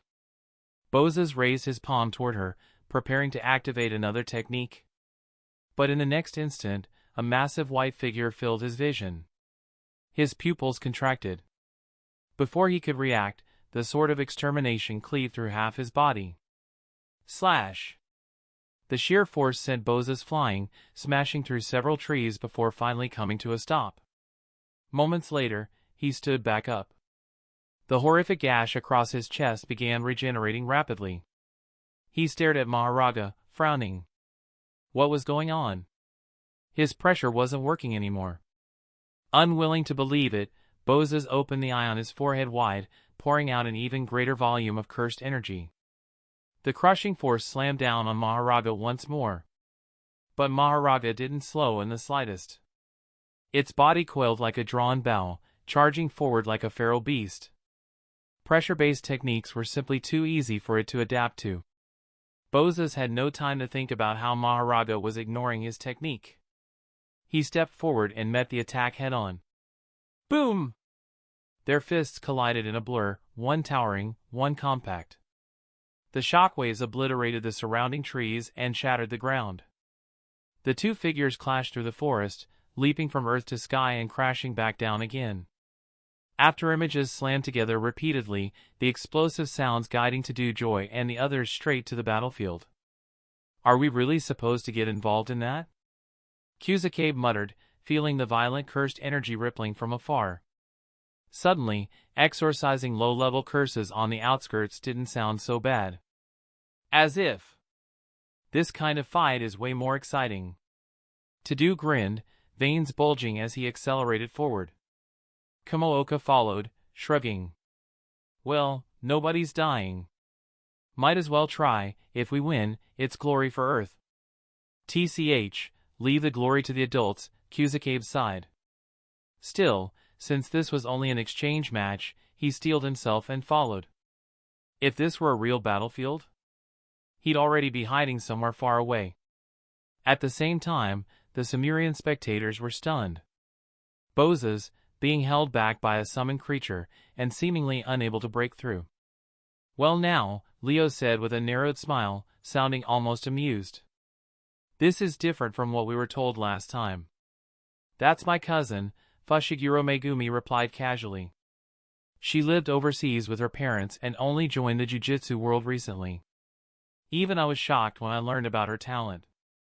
So she's your cousin, Dex said with a smile of admiration. No wonder she's pushed Bozos this far. As he turned his attention back to the screen, Dex noticed something else. Aside from Zen and Kaon, several of Earth's young warriors were exceptionally strong. And once again, it reinforced his belief. Peaceful coexistence with humanity was not only possible. It was worth pursuing. Chapter 187, Seizing the Special Great Curse. One down. One left.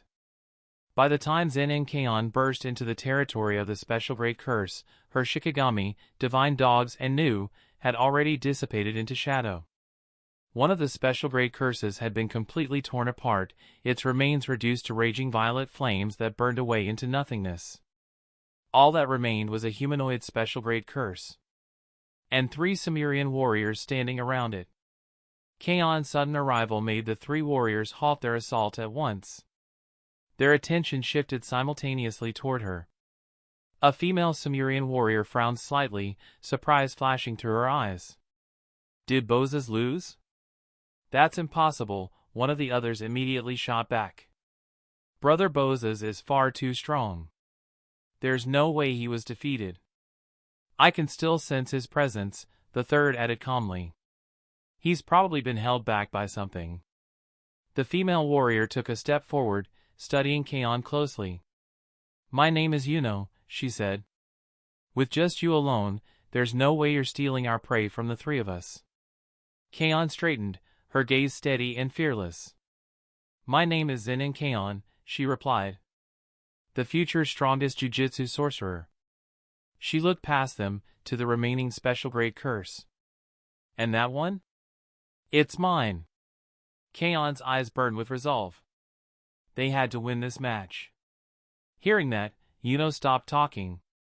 Her legs slammed into the ground as she burst forward like a blur. I'll handle her. You too, finish off the curse.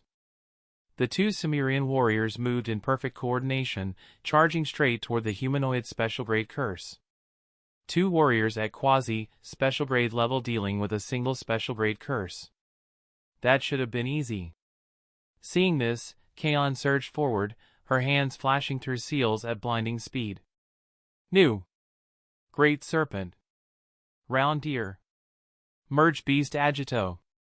Cursed energy roared as Kaon forced out her remaining potential, fusing multiple Shikigami into a single humanoid monstrosity. Long antlers. Patterned, inhuman eyes.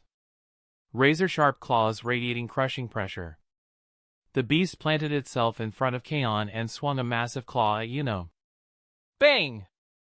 Yuno instantly shifted from attack to defense, raising her arms to protect her head, but the sheer force still sent her flying more than 10 meters, smashing through several trees. Kaon didn't pause. She sprinted toward the other two warriors. As long as she didn't stack Star Rage onto her Shikigami, she could still keep fighting. "Watch out!" Yuno shouted, scrambling to her feet and trying to intercept, but the beast immediately stuck to her, refusing to let her disengage. "Get out of my way!" Yuno roared as the third eye on her forehead snapped open. The ground trembled violently, splitting apart as stone and soil surged together, forming a massive spear that shot forward with a sonic boom. The stone lance pierced straight through the beast's torso, blasting a massive hole through its abdomen as purple blood sprayed everywhere. Yuno ignored the wounded Shikigami and charged after Kaon, only to be struck the next instant. Golden lightning erupted from behind. "Aya!" Yuno screamed as her body convulsed and collapsed to the ground, scorched black. She twisted her head back just in time to see the beast looming over her, jaws open, lightning crackling between its teeth. The gaping wound in its abdomen was already regenerating at a visible rate. Now she understood why even Bozas had been held back. A summoned creature that regenerates, and uses reverse curse techniques? How are you supposed to fight that unless you kill it in one blow? Gritting her teeth, Yuno forced herself upright and focused solely on the beast. As for Zen and Kaon, she left her to her teammates. There was no way Kaon could summon another monster like that. And indeed, she couldn't. After consecutively summoning multiple powerful Shikigami, Kaon was running low. Facing two warriors near her cousin's level, she knew she couldn't defeat them outright in her current state. "I just have to stall." Kaon attacked using only raw cursed energy reinforcement. One Sumerian warrior wielding a long staff stepped forward, engaging her directly. The other continued charging toward the special grade curse. "You're impressive, Earth Warrior," the staff user said as he swung, clashing with Kaon. "But our plan is still superior. As long as I hold you here, my teammate will finish the curse." Respect aside, this was a competition. Victory mattered more. "Is that so?" Kaon replied, veins bulging as she tightened her fist. "Did you forget, we have teammates too?" She threw a brutal punch. The staff warrior roared back, cursed energy wrapping around his weapon as he smashed downward. Crack! Black and red lightning exploded through the air as fist met staff. Space warped violently, and the staff shattered in half. The warrior's pupils contracted as he leapt backward. Piercing blood! A crimson beam shot out of the forest, punching straight through his shoulder before he could react. Blood sprayed everywhere. The instant pain registered, his third eye snapped open. But before he could activate his technique, a crouched silhouette flashed into his blind spot. New shadow style, Battle Slash. A blade flashed. A thin red line appeared across the warrior's chest before blood burst outward. His body flew backward, slammed into a tree, and collapsed, completely incapacitated. He wasn't a top-tier warrior. Without reverse curse techniques, this damage ended the fight. Still, he smiled. "You're too late." His gaze shifted to the distance. His teammate had beaten the curse to the brink of collapse. One final strike would finish it. "You've lost this match." The remaining Sumerian warrior raised his blade, ready to deliver the killing blow and secure victory. Clap. A sudden applause echoed. The Sumerian warrior vanished. In his place stood a towering, muscular figure, a blissful grin on his face. "To the alien who might become my best friend someday. As a little surprise for our first meeting, I'll be taking this prey." Chapter 188, A Huge Advantage. To-Do Joy's sudden move left the Sumerian warrior, who had been just about to finish off the curse, completely dumbfounded. Where did the curse go? Boom! With the crash of To-Do's fist, the remaining special grade curse was claimed by the sorcerer's side. The score immediately shifted. The Jujutsu sorcerer's total surged past 70 points, while the Sumerian team remained at 50. Though the match wasn't technically decided yet, the advantage was now overwhelmingly in Earth's favor. More importantly, the Sumerian team was now down one combatant. Finally, you guys showed up, Zen'in Kaon said, exhaling deeply. I was this close to burning myself out. She raised a hand and dismissed the merged beast in the distance. After this fight, she truly understood what people meant when they said potential is something you're forced to squeeze out under pressure. The timing was perfect, Tadu said cheerfully as he joined them. We even skipped the whole fight, the special grade curse part. He turned to the Sumerian warrior holding the long blade, gave a thumbs up, and said earnestly, Thanks, alien warrior. Quick question, what kind of girls do you like? The Sumerian warrior froze. What kind of girls? He scratched his head, actually thinking about it. Maybe someone petite, gentle, cute? Then he suddenly snapped back to reality. Wait, what does that have to do with you? Don't try to distract me. You haven't won yet. I see. Tadu slowly looked up at the sky, tears streaming dramatically from his eyes, his expression full of sorrow. So even aliens cannot become my best friends? Father, he murmured solemnly. When will I finally find a kindred spirit, like you once did? Someone muttered nearby. What's wrong with this guy? Kaon watched Tadu Joy's bizarre behavior with a puzzled expression and quietly asked Kamooka beside her. What's wrong with him? Don't worry about it, Kamo replied calmly, as if this were nothing unusual. His thought process doesn't operate on the same wavelength as normal people. After 3 years as classmates, he had long since developed immunity to Tadu's personality. Right now, the advantage is ours, Kusakabe Zetsu said as he walked over, gripping his sword. His gaze landed on the Sumerian warrior who was also wielding a blade. I'll take care of him. You guys focus on exorcising the curses. That alien swordsman looked simple-minded. Probably manageable. If Kusakabe just sparred lightly and stalled, his teammates should be able to secure the win without trouble. Boom! A brilliant flash erupted in the distance, followed by a violent tremor of the ground. Zen'in Kaon clicked her tongue. Looks like Kamui and Kagaya's fights aren't ending anytime soon. Then exorcising the curses falls to us, she said. Both Gojo Kamui and Okatsu Kagaya were facing Sumerian's top-tier warriors, opponents comparable to special-grade sorcerers and proficient in reverse cursed technique. The fact that two 15-year-olds could even hold their ground against such enemies was already proof of overwhelming talent. You're not getting past me. Yuno, battered and disheveled, stepped in front of Kaon, her eyes burning with resolve. Though the situation had turned against her, she refused to give up. 2 versus 4 wasn't impossible. A Sumerian warrior fought until the very last moment. She slammed both palms into the ground. Instantly, rocks and sand levitated into the air, condensing into dozens of razor-sharp arrows aimed straight at Kaon and the others. Kaon glanced at Kamooka and Tadu. How about this? I'll hold her here. You two go exorcise the curses. Sounds good, Kamo replied without hesitation, already sprinting toward the forest. I'm not interested in women shorter than me, Tadu muttered, disappointed. He had wanted to bond with the aliens, but none of them qualified as his best friend. Maybe I should ask the others what kind of girls they like. With that thought, his figure vanished in a flash. Once the roles were set, Kaon turned back to Yuno.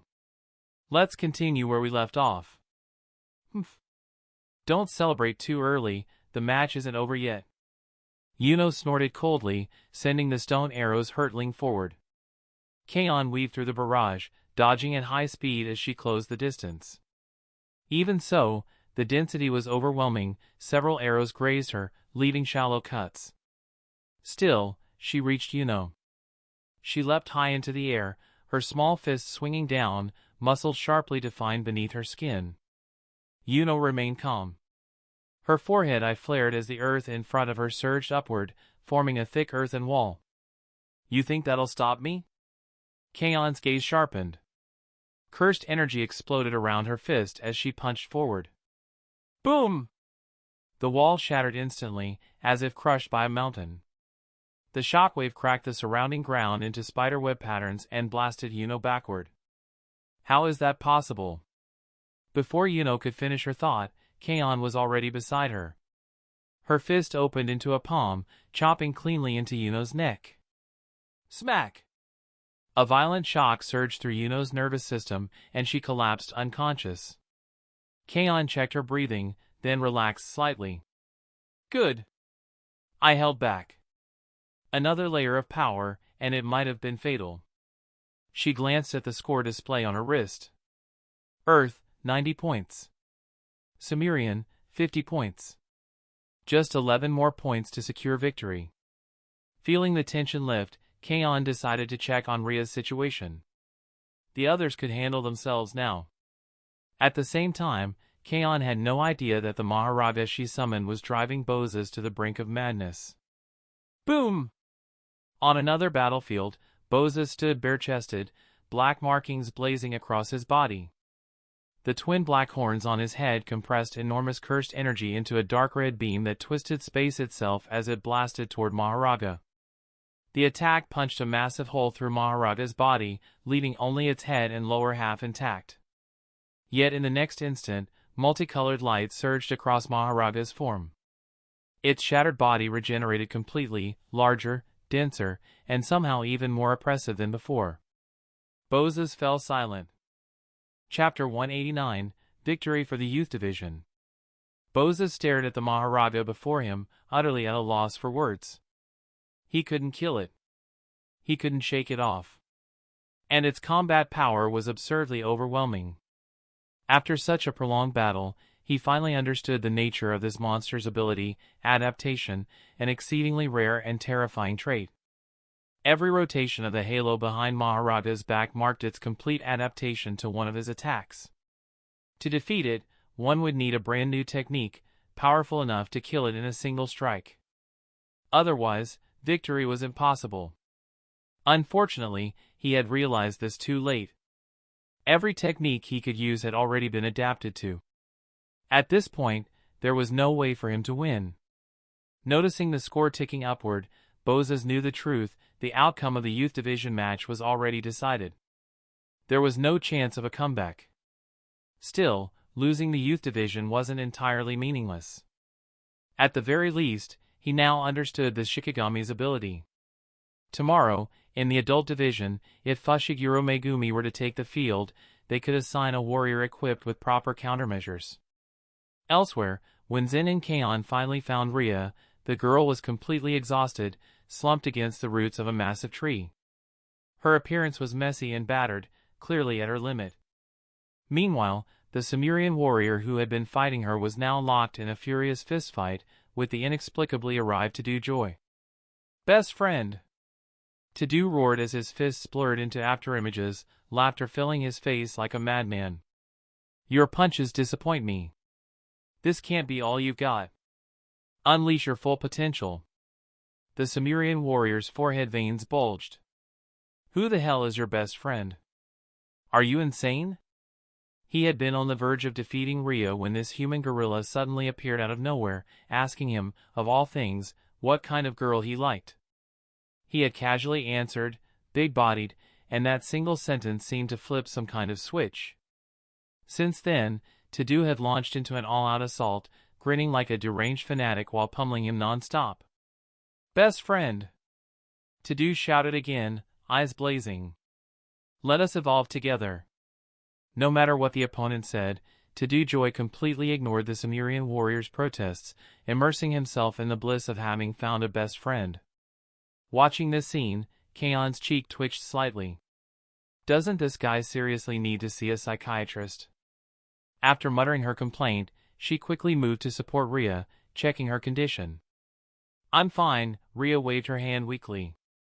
I'm just completely exhausted. Sorry. I didn't help much. I kinda dragged everyone down. You did your best, Kaon said reassuringly. And besides, we've already won. She removed her watch. The score displayed on it showed the Jujutsu side had reached 100 points.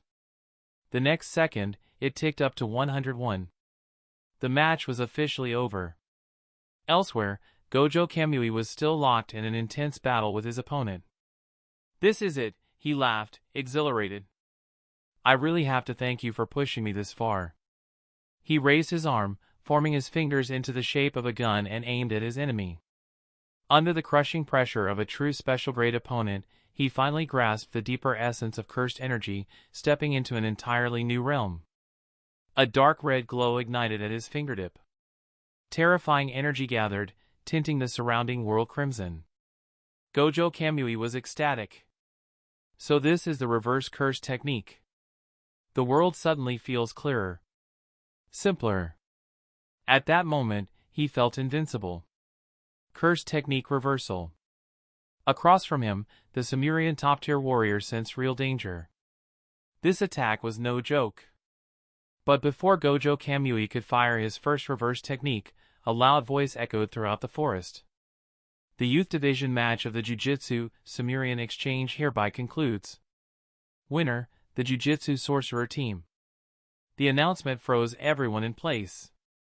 The glow at Gojo Kamui's fingertips slowly faded. "We already won," he muttered. He'd been so focused on the fight that he hadn't even noticed his team's score surpassing 100. Nearby, Okatsu Kagaya was in a similar state. Blood stained his white shirt, yet his wounds were steadily healing. He looked at his opponent with sincere gratitude. "Thank you for holding back." That battle had finally allowed him to master the reverse curse technique, something he had been just short of grasping for the entire past month. "I didn't hold back," the Sumerian warrior replied flatly. "You don't need to be modest." He wasn't lying. He had fought at full strength. Sumerian warriors had no habit of pulling punches. That Okatsu could last this long, and even awaken an advanced application of cursed energy, was proof of his sheer talent. "So we really lost," Bozes muttered, watching Maharaga dissolve into shadow. A complex look flickered through his eyes. The High Priest was right. Earth's younger generation is truly formidable. The number of Earth's sorcerers was far smaller than that of the Sumerian people, yet their talent seemed even greater. "Let's hope you're still alive after tomorrow," he added quietly, before turning and leaving the battlefield. With that, Earth secured the first major point of the exchange. Viewing chamber. "Ha ha ha.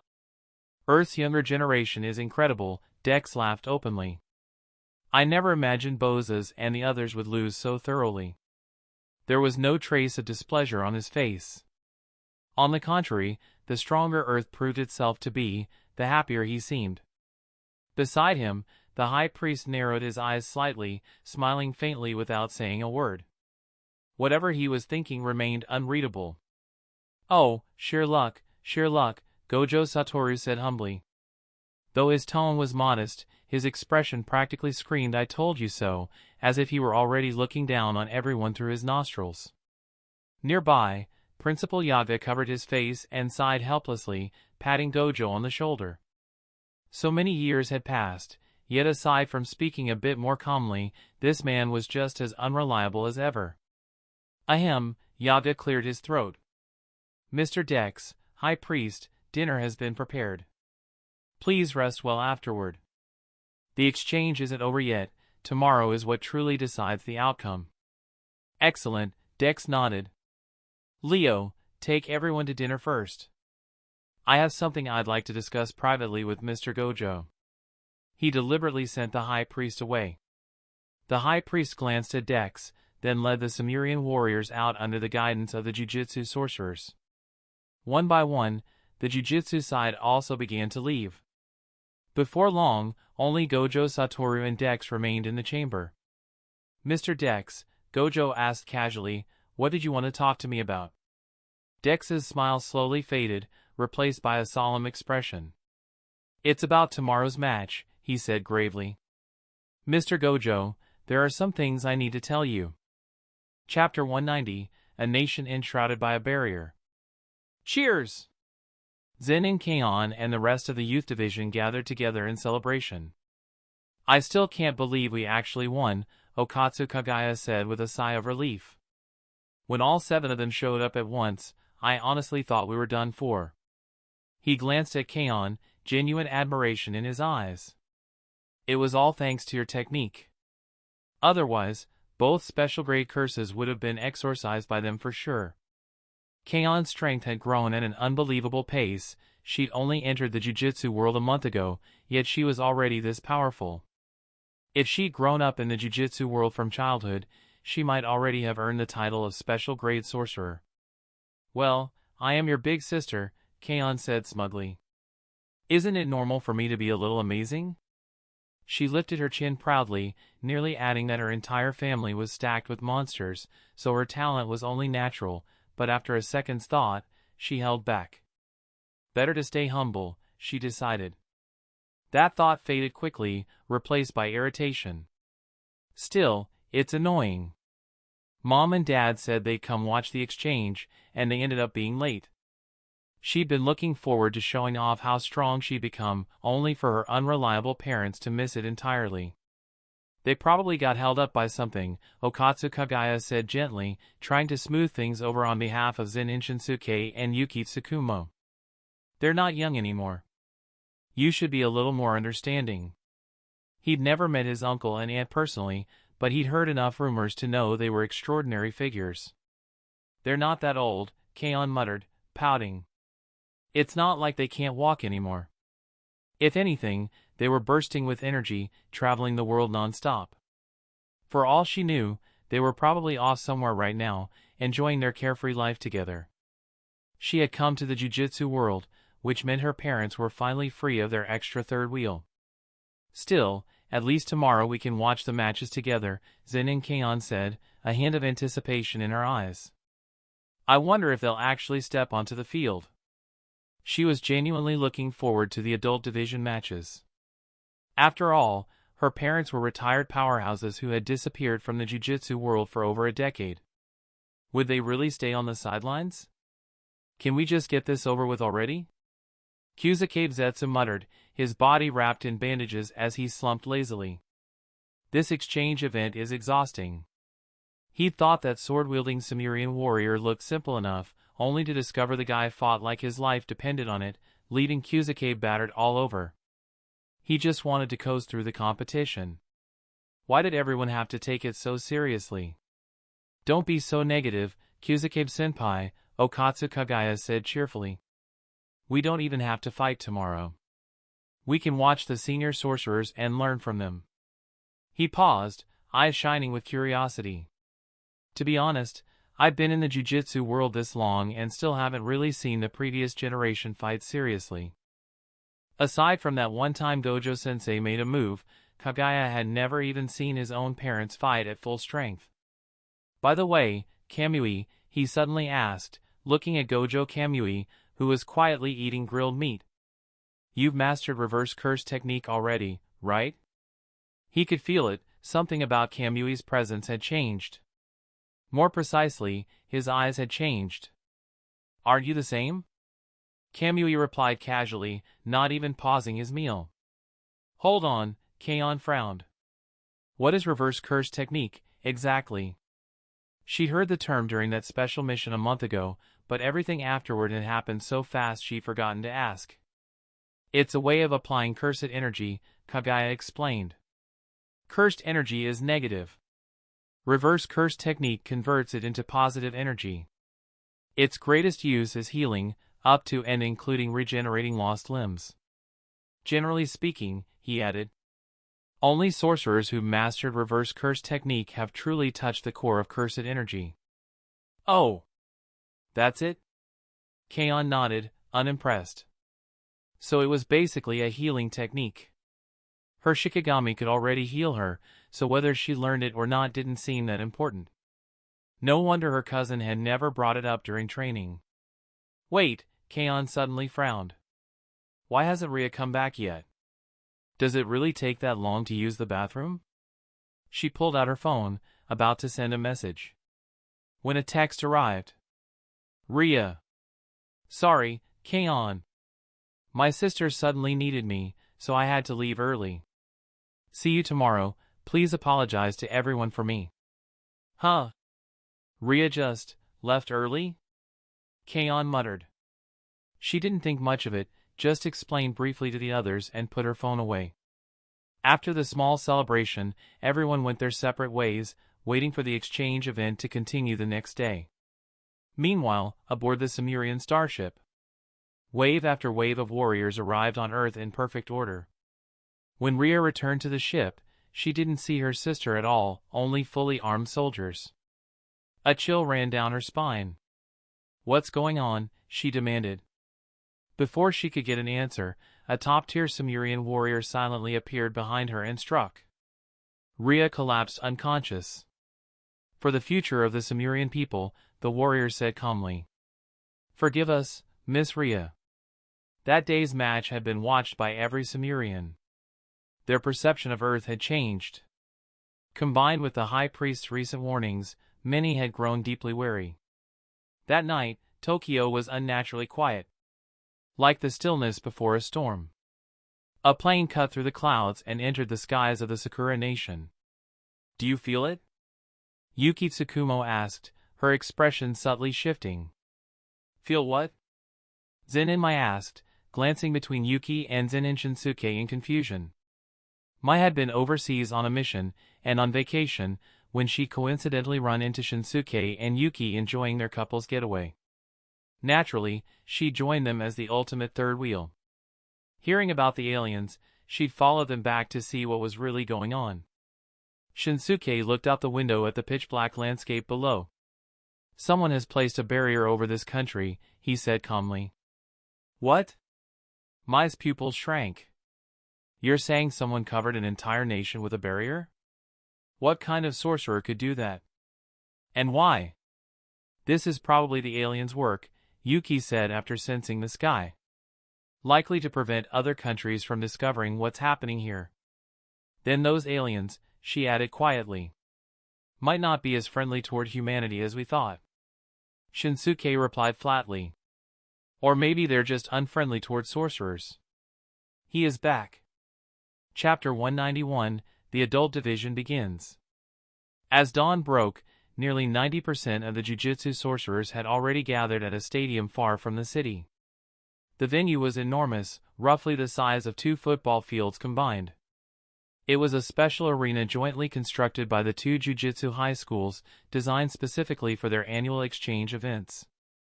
Tiered spectator stands rose on both sides, capable of seating several thousand viewers.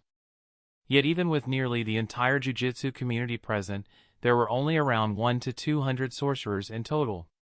In stark contrast, the Cimmerian starfolk had arrived in massive numbers. They filled nearly half of the spectator stands, at a glance, at least 3,000 to 4,000 individuals. Watching them take their seats one by one, Gojo Satoru's eyes flickered with faint amusement. "That many, huh?" From their presence alone, Gojo could tell, every single Cimmerian in the audience was a sorcerer. Just the spectators they brought already far outnumbered Earth's entire Jujutsu population. Based on what Dex had told him the previous day, among the 50,000 surviving Cimmerian starfolk, at least 10,000 were sorcerers. Now that he saw them in person, it didn't seem exaggerated at all.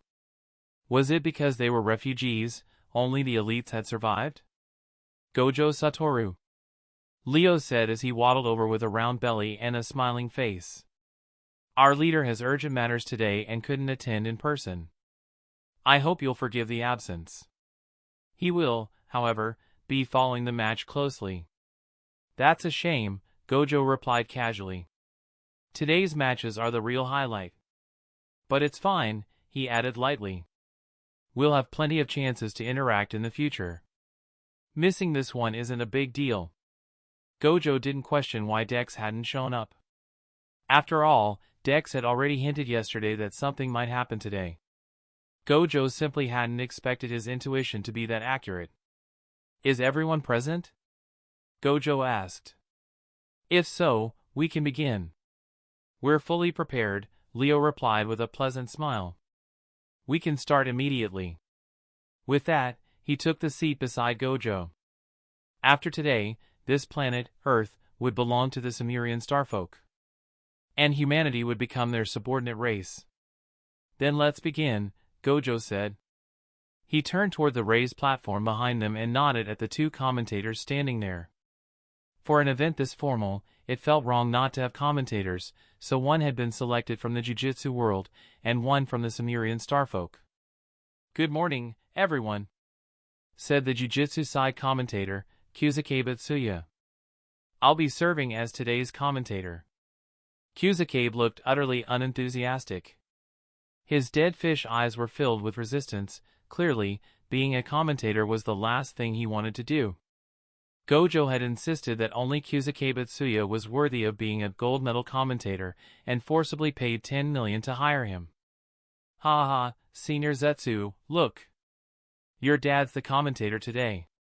From the spectator stands, Kagaya Okatsu excitedly patted the shoulder of Kyusuke Zetsu beside him. "I see him. You don't have to point it out," Zetsu replied flatly. For some reason, he suddenly felt deeply embarrassed. It was his own father doing the commentary, yet all he wanted was to crawl into a hole and disappear. "Good morning to our friends from Earth, and to the warriors of Sumerian Star." The Sumerian commentator beside Kyusuke Tsuya spoke enthusiastically. "My name is Assam, from Sumerian Star, and I'll be serving as today's co-commentator alongside Mr. Kyusuke. I hope all competitors perform to the best of their abilities." Compared to Kyusuke's deadpan delivery, Assam was visibly energetic, clearly a professional commentator. Because the Jujutsu side claimed victory in yesterday's Youth Division match. Assam continued. "The current score stands at 1-0, with the Earth's Jujutsu world in the lead. According to the rules agreed upon by both sides, the Earth's Jujutsu side will send out the first competitor today." The announcement officially signaled the start of the adult division. All eyes in the stadium turned toward the Jujutsu side, anticipation thick in the air. "I've wanted to experience the passion of the Sumerian starfolk for a while now." A middle-aged man stood up from the stands and walked down the steps toward the arena. "I'll take the first match." The first representative from the Jujutsu side is Kinji Hikari. Kyusuke Tsuya introduced calmly. "He's exceptionally powerful, a core pillar of the Jujutsu world. At the same time, he's also a hot-blooded gambler. It's clear from his stride that this is no ordinary opponent." Assam echoed, shifting his gaze to the Sumerian side. "I wonder which top-tier warrior will be sending out to face him." From the Sumerian ranks, a man in his early 30s rose to his feet. In a single leap, he descended from the stands into the arena, blue lightning crackling across his body. "Oh!" Assam's voice rose with excitement. "Our representative is Alan, known on Sumerian Star as the fastest and most explosive top-tier warrior. Mr. Alan's technique is lightning-based," Assam continued. "Among Sumerian's elite warriors, his strength ranks near the very top. We hope both fighters give us a spectacular match. A friendly reminder, there are no restrictions on techniques. Our professional medical teams are on standby, so no matter how serious the injuries are, there's no need to worry. In other words, as long as you don't kill each other, go all out." "So it's Uncle Hikari going first?" Kagaya murmured from the stands, visibly surprised. "Is he really that strong?" Zen'in Kaon asked curiously. "Is he another sorcerer on the level of a special grade?" "Uncle Hikari is technically only a semi-special grade," Kagaya explained. "But his actual combat strength is no weaker than a true special grade. It's just that his technique is unusual and doesn't meet certain classification standards. And he's also my father's senior. My dad once said that when Uncle Hikari is in top form, he can even rival Principal Gojo." Kagaya scratched his head. "But I've never actually seen him fight." "I see." Kaon immediately focused her attention on the arena. This was exactly the kind of match worth watching. Every competitor stepping onto the field today possessed power comparable to a special grade. Each battle was a rare learning opportunity. On the vast battlefield, Alan looked at Hikari with a faint smile. "You visited our ship once," he said. "I remember you." Back then, Hikari hadn't even been able to withstand 100-volt gravity. To be honest, Alan hadn't thought much of him. Physically, Hikari had already been at a disadvantage. "Let's begin," Hikari said, shrugging off his shirt and tossing it aside as cursed energy surged within him. "Let me feel your passion. Then you better brace yourself." Alan bent his knees slightly. Blue lightning exploded outward from his body. Boom! In an instant, he vanished, reappearing right in front of Hikari. Lightning tore through the air, striking Hikari's body faster than the naked eye could follow. ZZZZT. Hikari was blasted backward, skidding across the ground before forcibly stopping himself. He glanced down at his chest. Blackened scorch marks. He even caught the faint smell of grilled meat. Looks like things are heating up. A grin slowly spread across Hikari's face. This opponent. Now this had passion. Chapter 192, Invincibility Time, Infinite Domain. Alan is launching his attack. His speed is unbelievable, completely impossible to follow with the naked eye. As expected of the fastest warrior on Sumerian Star. Hikari Kinji appears to have taken some damage. It's unclear whether his condition has been affected. Assam stared intently at the battlefield, afraid of missing even a single detail. Kusakabe, on the other hand, remained far calmer. That level of injury won't affect Hikari. If anything, we might finally get to see the true face of a hot-blooded gambler today. The battlefield. Alan gave Hikari absolutely no time to react. His body surged forward, wrapped in crackling lightning, launching a relentless assault. After only a few exchanges, Hikari had already figured it out. In his normal state, he was no match for Alan. Whether it was raw physical strength, speed, or explosive power, Alan had him completely beaten. "If this is all you've got," Alan said coldly, his body drawing into a taut bow, "then I'll be taking this point." Lightning erupted around him, dense and violent, howling as it condensed into a ferocious thunder beast. Roar! The thunderous explosion shook the air itself, the surrounding space trembling as if on the verge of shattering. Boom! With a violent stomp, Alan transformed into the thunder beast and lunged toward Hikari, intent on tearing him apart. Facing this overwhelming charge, Hikari suddenly assumed a strange stance. A grin spread across his face, wild, exhilarated. "Let's gamble." He laughed. "Let's see whose luck is better." Domain expansion. Idle death gamble. Cursed energy surged outward in an instant. Alan was forcibly dragged into Hikari's domain, his attack immediately cancelled, frozen in place. The sudden shift in scenery, and the flood of unfamiliar information forcefully injected into his mind, left Alan momentarily stunned. Where did my Thunder Beast go? Why was his head suddenly crammed full of bizarre game rules and probability data? It took him a moment, but realization quickly followed. So this is a domain technique. A non-offensive domain, this was the first time he had ever encountered one. During Hikari's draw, he was completely unable to launch an attack. I see. Alan narrowed his eyes. No direct damage, just a game of luck. So all I need to do is defeat you before you hit the jackpot. He had already grasped the essence of Hikari's domain. Hikari chuckled. Sorry about that, he said casually. Looks like my luck's pretty good today. Jackpot, on the first spin. The game concluded swiftly. This round was essentially a slot machine, 3 identical symbols meant a jackpot. Staring at the 3 matching icons on the reels, Hikari Kinji broke into a grin. I hope you can survive the next 4 minutes and 11 seconds. The domain dissipated, and the 2 fighters reappeared in full view of the spectators. They're back. Did Hikari's domain fail to deal any damage to Alan? I'll explain, Kusakabe said calmly. Hikari's domain has no offensive effect.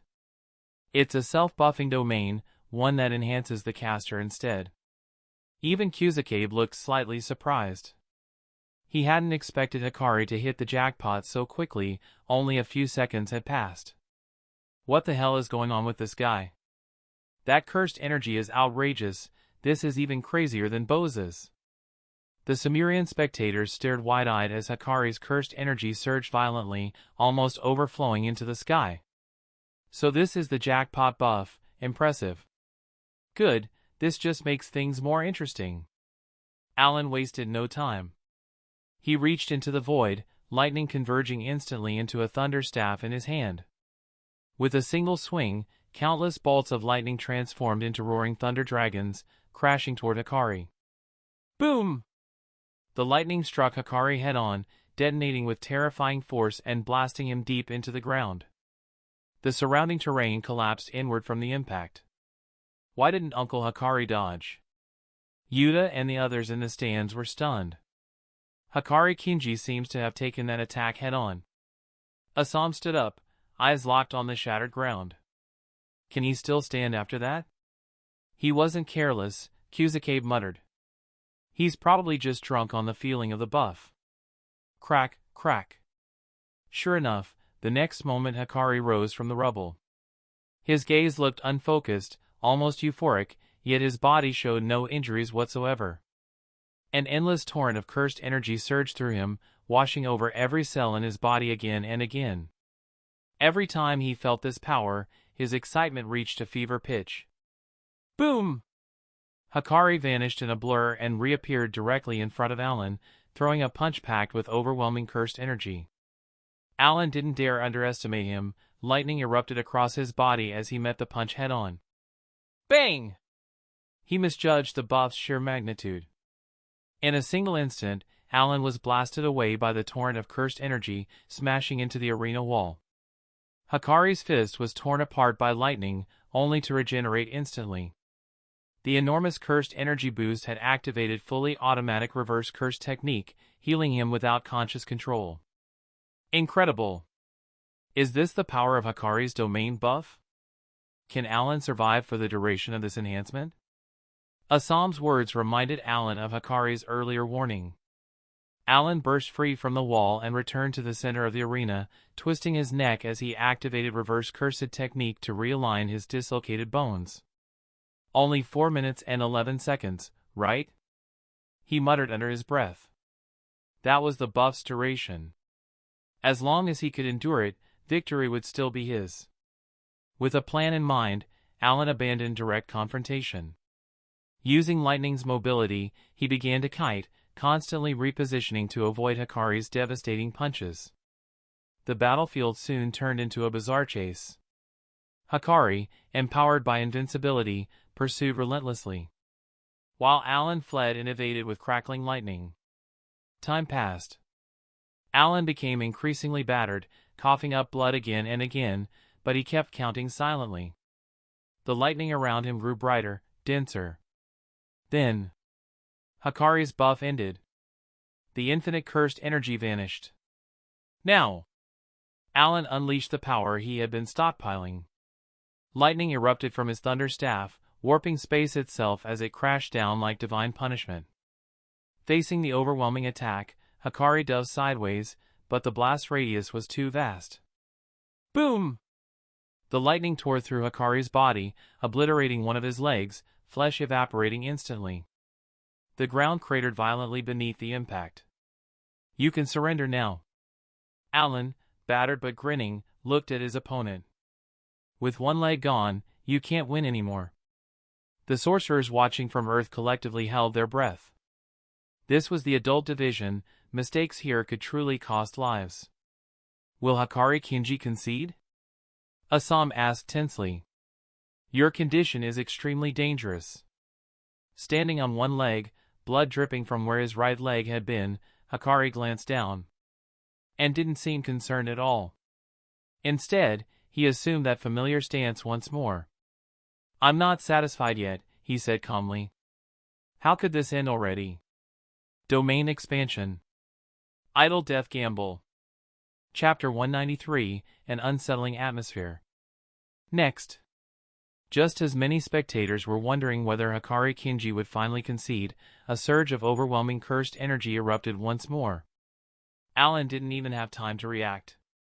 In the blink of an eye, he was dragged back into the domain again, forcibly starting yet another round of the game. This time, it wasn't just Alan who froze. The audience was completely dumbfounded. Wait. You can do that? Asam's eyes went wide as he braced both hands on the table, utterly stunned. Hikari Kinji's domain has no offensive properties and consumes relatively little energy, Kusakabe explained calmly. That's why he can activate it repeatedly. Of course, the probability of gaining the buff isn't high, his opponent still has a chance to win. Boom! Before Kusakabe even finished speaking, Hikari reappeared on the battlefield, wrapped in an ocean of cursed energy. The leg that had been blown off moments ago was now completely restored. Luck had chosen him again. Right, as I said earlier, Kusakabe hurriedly added. Hikari Kinji is a hot-blooded gambler. His luck has always been exceptional. On the battlefield, Hikari was fully in the zone. He could feel it. Today was the kind of day where everything might just ignite completely. Alan, on the other hand, had gone completely stone-faced. 100% jackpot rate, how was anyone supposed to fight that? The odds were supposed to be low. So why had this man hit the jackpot twice in a row? It made no sense. It wasn't logical.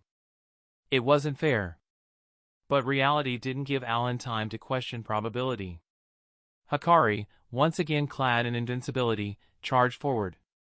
What awaited Alan was another 4 minutes and 11 seconds of brutal punishment.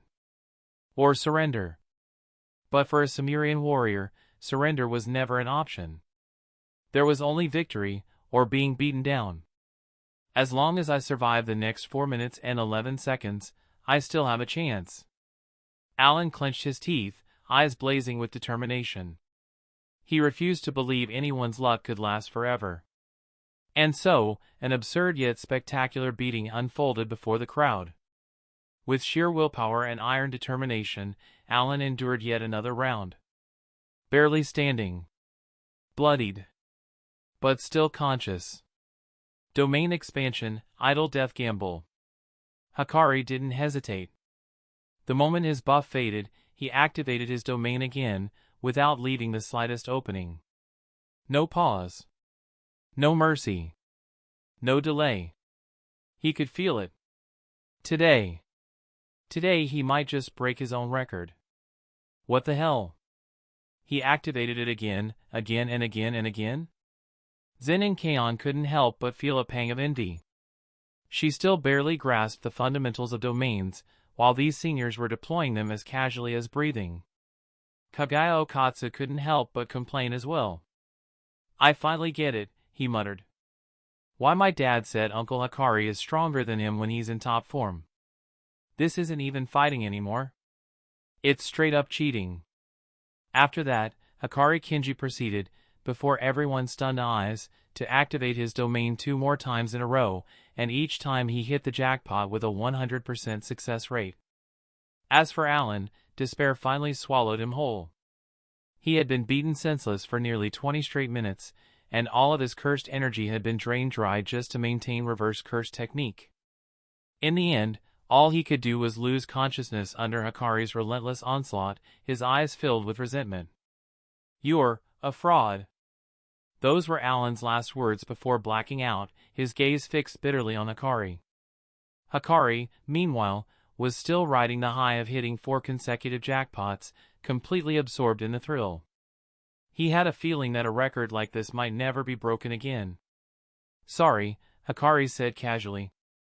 I told you, my luck is pretty good too. What he didn't say was that even if luck abandoned him, he'd still force it back into his hands. Match over. Adult Division, Round 1, victory for the Jujutsu World. Current score, 2-0. The Sumerian team is temporarily behind. With the first match concluded, the Jujutsu side took a clear lead. Ha ha ha, the Jujutsu world truly is full of hidden dragons, Leo said cheerfully, as if the loss didn't bother him in the slightest. Just happened to be that Hikari was in good form today, Gojo Satoru replied lightly. Otherwise, who knows who would have won. On the surface, Gojo appeared relaxed, but inwardly, his curiosity was growing. What exactly was the High Priest planning? Or, what was he waiting for? If war was their goal, There was no reason to go through the trouble of holding an exchange tournament. The next moment, Gojo sensed something subtle. His gaze shifted into the distance, a glint flashing through his eyes. So that's how it is. Second match. The Sumerian side will send out a contestant first, followed by the Jujutsu world.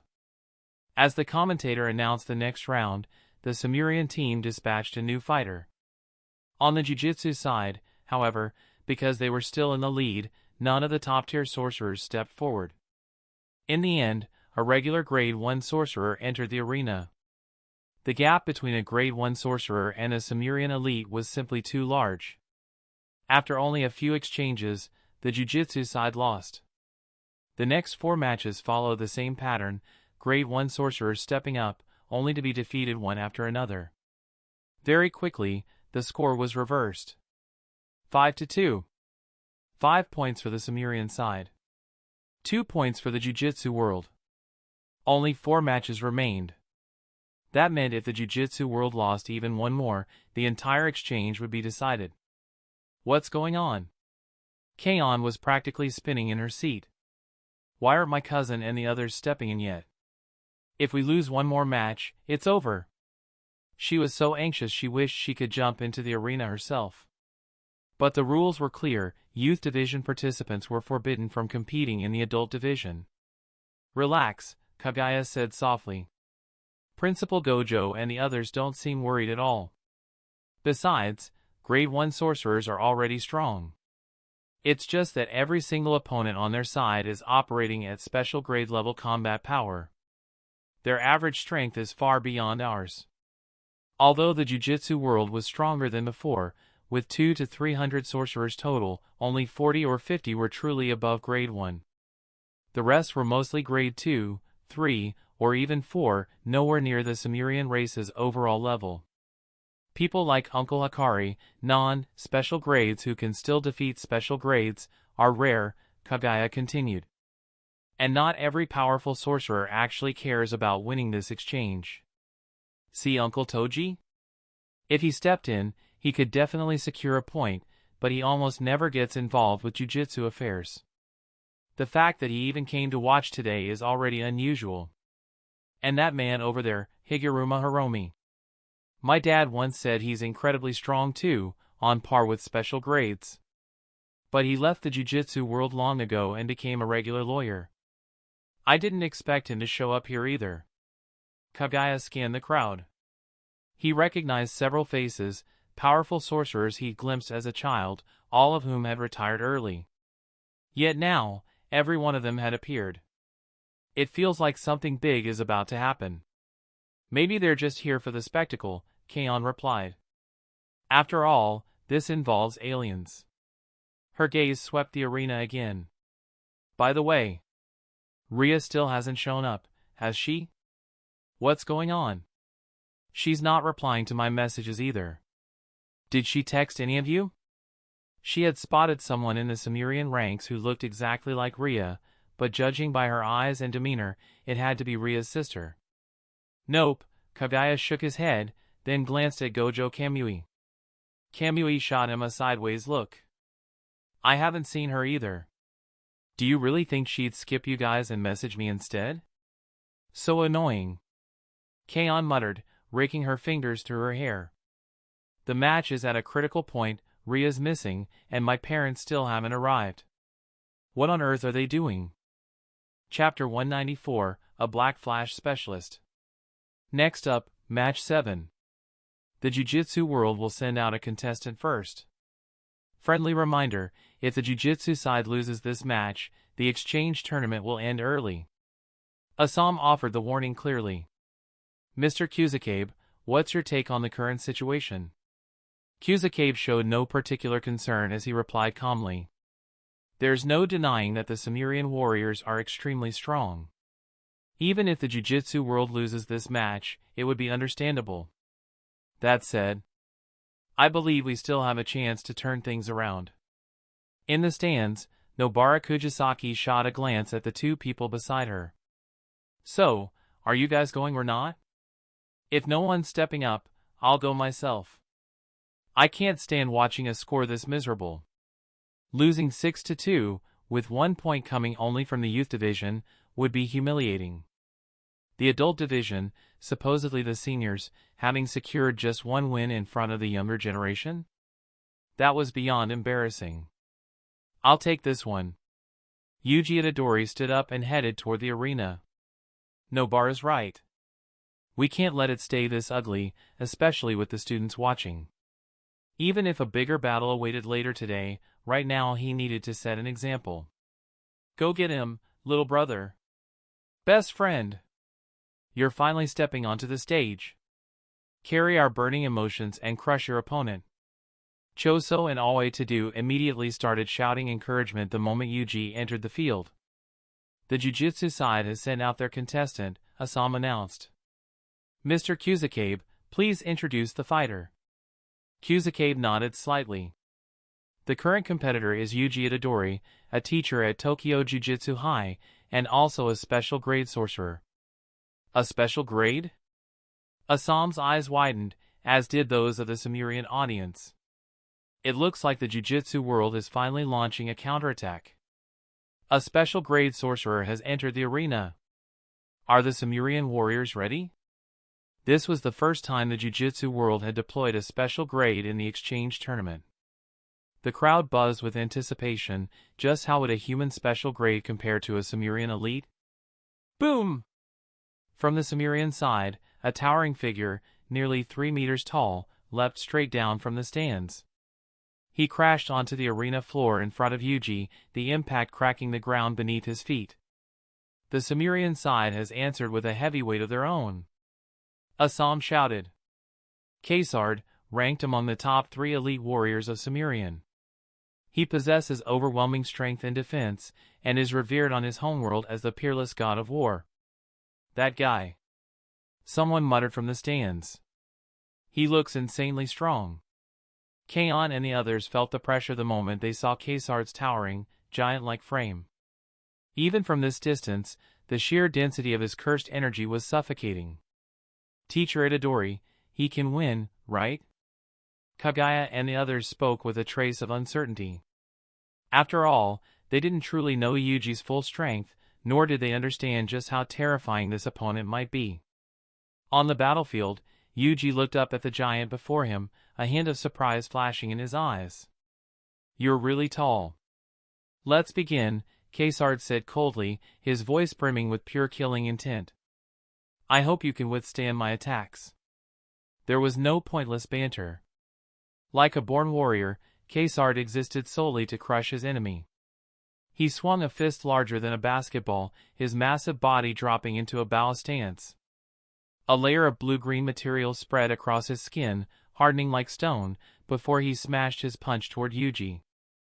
Yuji kicked off the ground and met it head-on, clenching his fist. As a former athlete, he had never feared a clash of fists.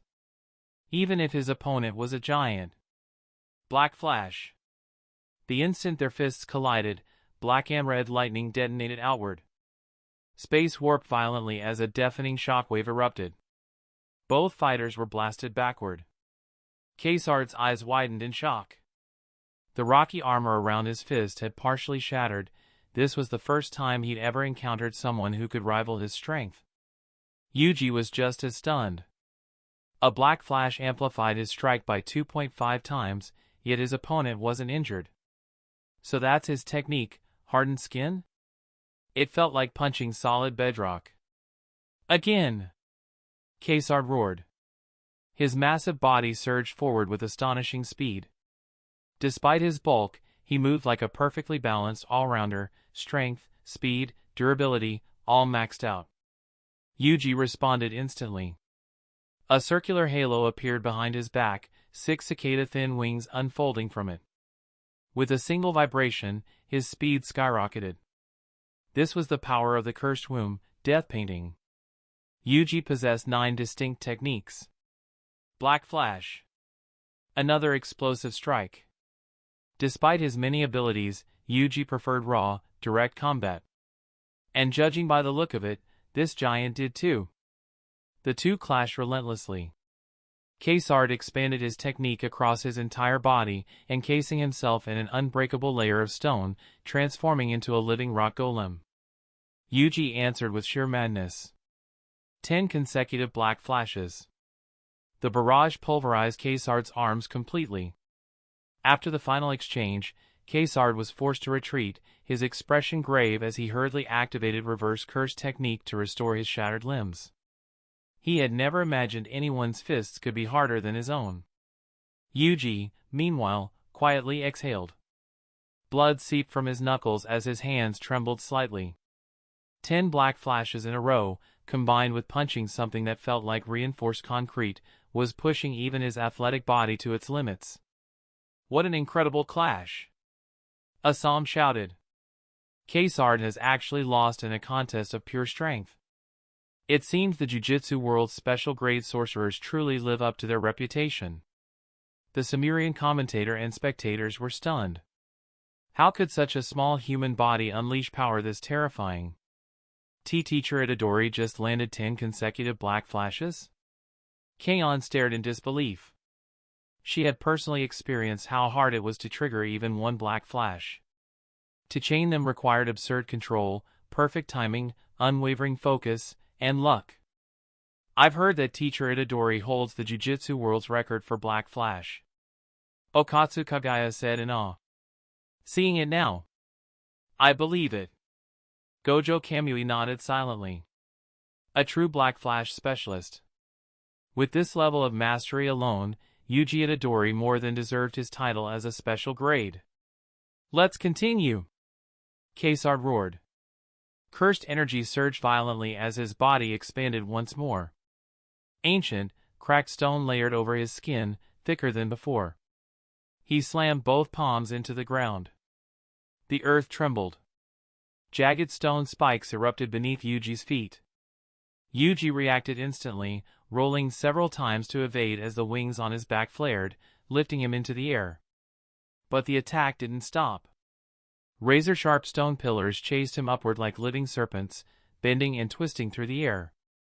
Suspended above the battlefield, Yuji relied on sharp movement and precise positioning, narrowly dodging the relentless stone serpents snapping at him. Chapter 195, The Turned Sumerian Warrior. Boom! Cursed energy surged violently around Kesard. Locking onto Yuji, who was weaving through the air, he slammed his hands together. In an instant, overwhelming cursed energy condensed into 2 gigantic stone arms, crashing down toward Yuji from above. Clap! The sudden attack caught Yuji off guard. The enormous palms expanded rapidly in his vision before snapping shut around him, sealing him inside. Yuji Itadori has been hit. Can he break free? Or is this where the match ends? Every gaze in the arena fixed on the massive stone hands suspended in midair. The Jujutsu sorcerers held their breath. Please, don't lose, teacher Itadori. // Just as Kaon and the others prayed, sharp slashing sounds erupted from within the stone palms. In the blink of an eye, the enormous hands shattered into fragments, stone exploding outward in all directions. Yuji's figure reappeared in the air, wearing a slightly exasperated expression. I really didn't want to use that guy's technique. Reluctance written all over his face, Yuji brought his hands together in front of his chest, forming a hand seal that made the older generation of sorcerers tense up instantly. 8. Cursed energy detonated. A grid-like web of slashes spread out before Yuji, covering the entire battlefield. Moving faster than the eye could perceive, the invisible cuts pulverized every stone pillar in their path into dust. Before Kesard could even react, crisscrossing wounds appeared all over his massive body. He was launched backward violently, smashing deep into the arena wall. It's here! Yuji Itadori has revealed a completely new technique. Kesard has been injured. Can he still fight? With a roar, Kesard forced himself out of the rubble. Fragments of shattered armor fell away, blood seeping from his wounds. Disbelief filled his eyes. My offense was broken, my defense too? That's impossible. Again! Refusing to accept suppression, Kesard stood tall. The third eye on his forehead snapped open, and a crushing pressure slammed down on Yuji. The ground shook violently. One after another, massive stone constructs rose from the earth, towering monsters formed entirely from rock, charging straight at Yuji. Facing the overwhelming assault, Yuji remained calm. He slowly placed one hand on the ground. In the next instant, countless dotted guidelines spread across the battlefield, tracing over every stone monster. Even Kesard's armor was marked, thin lines etched with a faint scissor-shaped symbol. Dismantle. The moment the word left Yuji's mouth, every marked point was severed by an invisible slash. The towering stone monsters collapsed instantly, disintegrating like landslides reduced to rubble. Even Kesard's hardened armor shattered completely. Deep slashing wounds tore across his muscular body, blood spraying into the air as he was sent flying once more, slammed violently back into the wall. When Kesard finally struggled back to his feet, he was already a walking mass of blood. His body was riddled with wounds, so severe that even reverse curse technique wouldn't be able to heal them anytime soon. What terrifying destructive power! Can Kesard still keep fighting? This looks extremely dangerous. Assam stared at Kesard's blood-soaked figure, his voice brimming with excitement. I strongly advise Kesard to concede, Kusakabe said calmly from the side. If this continues, his life may genuinely be in danger. But upon hearing that, the fire in Kesard's eyes only burned brighter. There are no warriors on Sumerian Star who surrender willingly. He would keep fighting. Still won't give up? Yuji muttered softly. That kind of resolve, if you people really could coexist with humanity, maybe we could have become friends. He genuinely admired Kesard. But admiration aside, this victory still had to be taken. Yuji brought his hands together before his chest. His middle fingers touched, his little fingers interlocked into an unfamiliar seal, as vast cursed energy locked onto his opponent. Domain expansion. In the very next instant, just as Kesard prepared for a final, desperate counterattack, his vision blurred. Suddenly, he found himself sitting on a long bench, a bullet train slowly rolling in front of him. Come on, Kesard. Yuji's voice echoed beside him. He looked up in confusion. Yuji Itadori was standing there, as if they were old acquaintances. Unable to control his own body, Kesard slowly stood up at Yuji's prompting and followed him into the train. Not long after, back in the real world, both figures reappeared in the arena. The 3-meter-tall giant Kesard was weeping openly, tears streaming down his face as though he'd experienced overwhelming sorrow and guilt. After a long silence, he finally lifted his gaze toward the spectators. I concede. The moment those words left his mouth, shock rippled through both sides. The Jujutsu sorcerers were stunned. The Sumerian spectators were equally baffled. What just happened? Wait, don't tell me Teacher Yuji can use some kind of mind control technique too, someone muttered in disbelief. But the surprises weren't over. Kesard turned his gaze toward High Priest Leo, seated beside Gojo Satoru, and shouted at the top of his lungs. High Priest! I believe the Sumerian people should coexist with humanity. We must move toward coexistence. The entire arena froze. The Sumerian spectators frowned deeply, murmurs spreading through their ranks. What is Kesard saying? Has he forgotten today's plan? A male Sumerian warrior seated beside Alice stared at Kesard with visible anger. That fool! Leo slowly stood up, smiling faintly. Gojo Satoru, he said calmly. It's fortunate you didn't send that sorcerer, Yuji Itadori, onto the field earlier. Otherwise, our plan might not have gone so smoothly. At that moment, the sky darkened. A barrier-like veil descended from above, enveloping several kilometers in every direction. What does this mean? Gojo asked, looking at Leo as if he knew nothing. Around him, Jujutsu sorcerers immediately tensed. Many stood up, ready for battle. Something's wrong. Is this some kind of special program? Kaon frowned, sensing the sudden shift in atmosphere. I have a bad feeling about this, Okatsu Kagaya said quietly.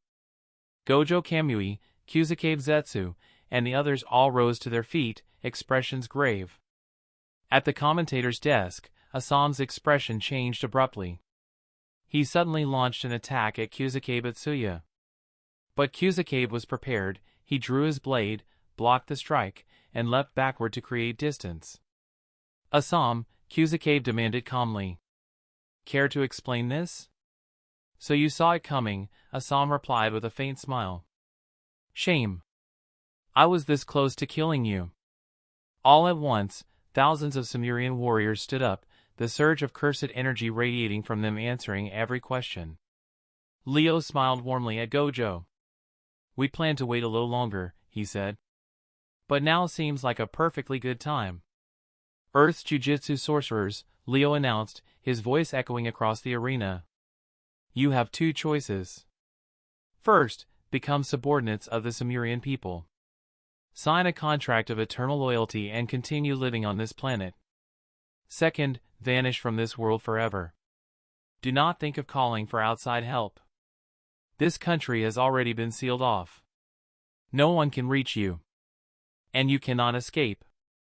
As a final courtesy, let me inform you. We have 20 top-tier warriors here today, along with 4,000 elite fighters. Beyond the arena, another 1,000 warriors are standing by. As for the Jujutsu sorcerers you station outside, they have either submitted, or they are already dead. Leo's gaze settled on Gojo, full of expectation. So, Gojo Satoru, what will you choose? Gojo stood up, scratched his head lightly, and smiled. That's a lot of enemies. He glanced around at the sorcerers beside him. Well then, everyone, he said casually. You ready? Chapter 196, the grand finale. By the way, is Mr. Dex still alive? Gojo Satoru looked at Leo, suddenly recalling Dex, the one who had warned him yesterday about the internal divisions among the Sumerian people. The leader is, of course, still alive, Leo replied calmly.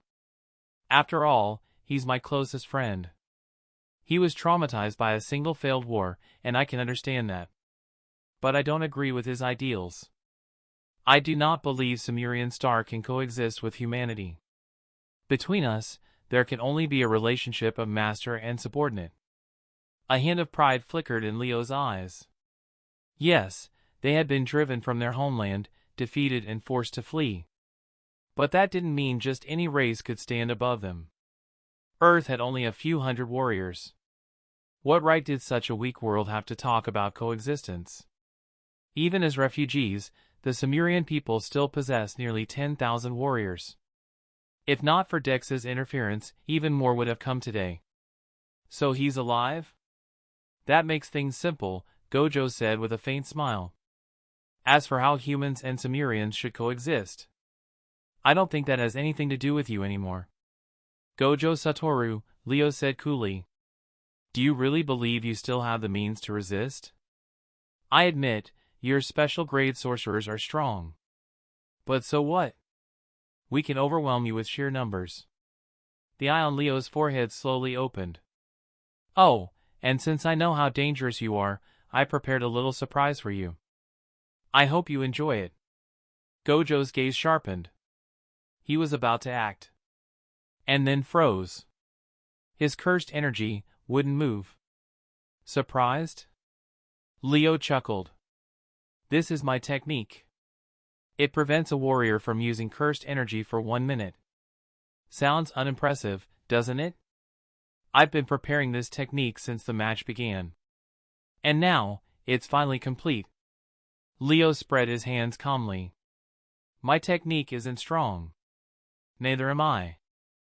I became the high priest of Sumerian Star not through power, but by commanding victories, again and again. I lost once. Completely. Because I underestimated my enemy. But not this time. Your strong warriors are too few. Your soldiers even fewer. Gojo rubbed his chin, thoughtful. 1 minute, he asked casually. You think 1 minute is enough to kill all of us? To be honest, Gojo wasn't even listening to most of Leo's speech. He was far more curious about how the technique had been activated without him noticing. "You misunderstand," Leo said, glancing at the time. "I didn't spend all this effort just to stop you for 1 minute." Then he spoke calmly. "Alice, if you don't act now, the minute will be over." In the next instant, Alice's small figure appeared beside Gojo. Her palm struck his body, and immediately withdrew. She glanced at Leo coldly. "If my sister is harmed in the slightest," she said flatly, "I will personally bury you." With that, Alice raised a finger. Cursed energy surged violently. Dark red power gathered at her fingertip, radiating a terrifying presence. Gojo froze. The Jujutsu sorcerers exploded into motion. Okatsu Yuta instantly appeared in front of Gojo, shielding him, eyes locked on Alice. "Gojo-sensei, are you alright?" The minute had passed. Gojo clenched his fist. His cursed energy flowed normally again. But his technique was gone. "So this is part of the technique too?" Gojo murmured. "Ha ha ha ha ha." Leo laughed darkly. "Did you enjoy the surprise, Gojo Satoru? Dex didn't tell you about this, did he?" "Alice's technique is plunder," Leo explained coldly. "She can steal anyone's cursed technique, provided she touches them. And the effect lasts until she steals someone else's technique. In other words, until then, you are completely unable to use your own. Dex never imagined Alice would side with us. So now, Gojo Satoru, how do you plan to win?" Gojo fell silent. This was the cost of an information gap. It was easy for the Sumerian people to gather intel on Earth's Jujutsu world. But for Jujutsu Society to obtain detailed information about the Sumerians? Nearly impossible. Some of the older sorcerers felt a strange sense of déjà vu. Once again, Gojo Satoru had become the enemy's primary target. "What the hell?" Zen'in Kaon finally shouted. "Are these guys trying to start a war?" Only now did she fully grasp the situation. She turned sharply toward Alice. "Hey! You're Ria's sister, right? Ria loves Earth. Why aren't you helping her instead of siding with invaders?" "So that's why Ria never showed up today, you tricked her. She trusted you." Alice looked at her. Her eyes were utterly emotionless. "Ria's affairs," she said flatly, "are none of your concern." In this world, the only person Alice cared about was her younger sister. And now, Ria was under Leo's control. She had no room left to think about anything else. Because Alice knew. The High Priest was the kind of man who would do anything to achieve his goals. "Once all of you are gone," Alice continued calmly, "I can still let Ria live happily on Earth. Even if you were her friends, time will erase all grief." She raised her finger again, aimed directly at Zen'in Kaon and the other young sorcerers. The dark red sphere at her fingertip pulsed with catastrophic power. Her technique, plunder, did not merely steal cursed techniques. It also stole mastery and talent. Alice's 3 eyes transformed into star-like patterns. Her voice rang out, cold and absolute. "Cursed technique reversal, red." At this moment, Alice was effectively a copy of Gojo Satoru. The crimson sphere shot forward like a falling star. The entire environment was dyed in an ominous red. Zen'in Kaon and the others instantly assumed defensive stances, but it was already too late. The attack was upon them. Fushiguro Megumi and the other veterans felt their hair stand on end. Even Toji instinctively drew the inverted spear of heaven. And then, just as suddenly, lowered it again. Because someone had already arrived. Tap! Right in front of the tense Zen'in Kaon and the others, a blurred figure appeared out of nowhere. The figure slowly raised a hand, and swung. Boom! The blazing dark red energy sphere was slapped away, flying straight into the Sumerian audience stands. A deafening explosion followed. The grandstand was blown open with a massive crater, and Sumerian warriors were sent flying in all directions. Those with weaker bodies were torn apart on the spot, exploding into clouds of blood. How is that possible? The Sumerian warriors were horrified. The attack had suddenly changed direction, toward them. That single strike had killed dozens instantly. Leo stared at the newcomer, his brows knitting tightly. Who are you? Dad! You're finally here. Zen'in Kaon recognized the tall back in front of her instantly.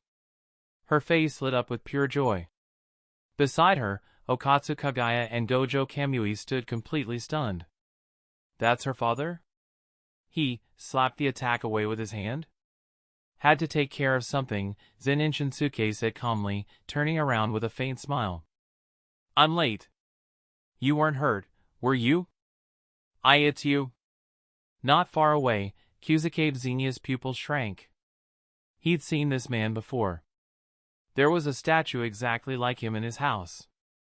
The same arrogant gaze. The same aura. His father even bowed to that statue sometimes. He thought it was a god.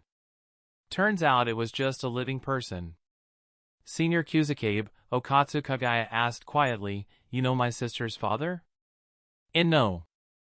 I don't, Kyusuke replied instantly. This was way too embarrassing to explain. You sure took your time, Gojo Satoru complained, but he was visibly relaxed now. Zen'in sensei's back. Guess we can slack off again. The veteran sorcerers instantly relaxed. All the tension drained away. Silently wiping out 1,000 sorcerers takes time, you know, Zen'in Shinsuke said casually. Remember to pay up. 10 million per head, you owe me 10 billion now. He patted his daughter's shoulder and walked toward Gojo.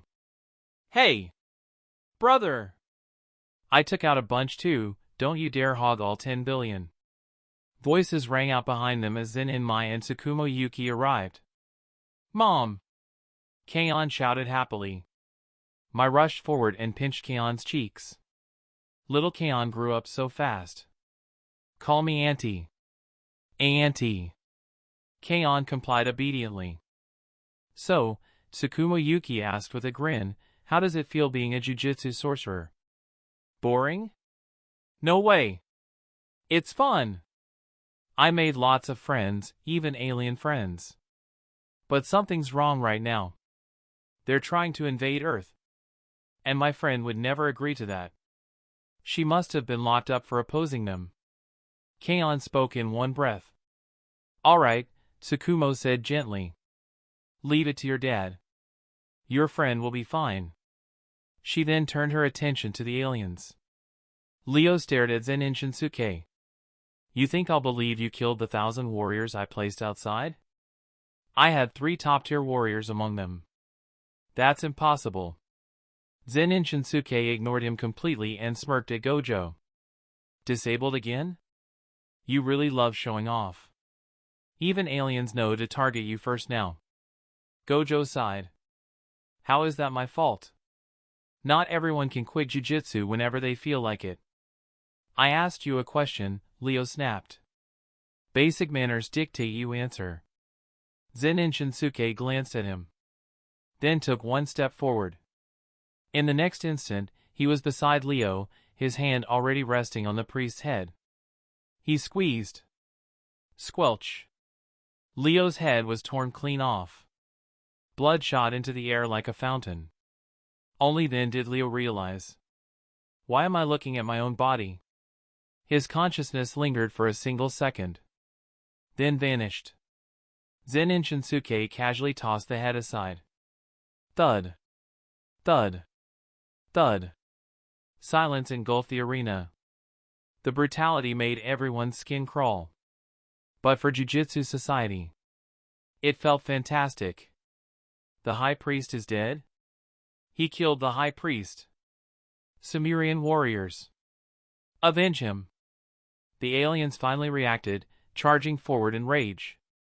Alice appeared behind Zen'in Shinsuke in a flash, finger pointed at his head. Zen'in Sensei, watch out! Too late. Zen'in Shinsuke vanished. Alice felt a foot slam into her waist. Using someone else's technique, huh? Little girl. The kick warped space itself. Boom! Alice flew like a meteor, smashing through the arena wall and burying herself deep in rubble. She lay motionless, barely alive. Every bone shattered. Every organ ruptured. Her eyes were filled with confusion. Why, could he break through my infinity? You got stronger again? Gojo muttered, stunned. Guess, Zen'in Shinsuke replied lightly. Sukuna's gift from 18 years ago, tens of millions of lives worth of power, had long since turned him into something beyond human. Listen up, Zen'in Shinsuke shouted. Every alien here, kill at will. 10 million per head. Collect from Gojo later. He rose into the air. Thousands of aliens charged below. Money. He clenched his fist. Space warped. White vapor leaked from his knuckles. He twisted his body and punched downward. Roar! Reality distorted into a massive white tiger, crashing down from the sky. The aliens were frozen in place. The world collapsed. Boom! A bottomless crater appeared. Thousands vanished. Only a few hundred survived, paralyzed with terror. This feeling. The older Sumerian warriors remembered it. The day their own planet fell. They never should have listened to the high priest. On the Jujutsu side, many were blown away by the shockwave, but none were seriously injured. Sis, Okatsu Kagaya whispered, "That's your dad?" "That's my dad?" Keion was the most stunned of all. Her father, who she'd lived with for over 10 years, was a walking apocalypse. Seriously, Tsukumo muttered, rubbing her forehead. Did you have to go that far? Now they'd have to rebuild the entire arena. Shinsuke clapped his hands. That's enough. Leave the rest for those who need the cash. Gojo nodded. Take them into custody. The remaining Sumerian warriors had completely lost the will to fight. 1 month later, Dex led the remaining 40,000 Sumerian survivors to Earth. Their technology propelled humanity forward by leaps and bounds. A coexistence treaty was signed. From that day on, humans and Sumerians stood together. At the celebration banquet. Mom! Dad! This is my alien friend, Rhea. Keion introduced her proudly. Rhea bowed deeply. I'm sorry for the trouble my sister caused. Alice stepped forward stiffly. I should apologize myself. Zen'in Shinsuke glanced at her. Don't bother. Just remember, you're an Earthling now. 2060. 2 elderly men played chess in a quiet courtyard. Wrong move. No, that's worse. Listen to me, you'll win. The gate creaked open. A white-haired middle-aged man rushed in. Dad! Uncle Zen'in! Aliens again! Gojo waved him off. Then froze. Aliens? They say they're the ones who destroyed Sumerian Star, Gojo Kamui said nervously. They call themselves the Otsutsuki clan. Zen'in Shinsuke twitched. You've got to be kidding me. The end. That's the end of this tale, for good. Thank you for being part of this experience. Check out our other stories on the channel and I'll see you on the next one. Peace.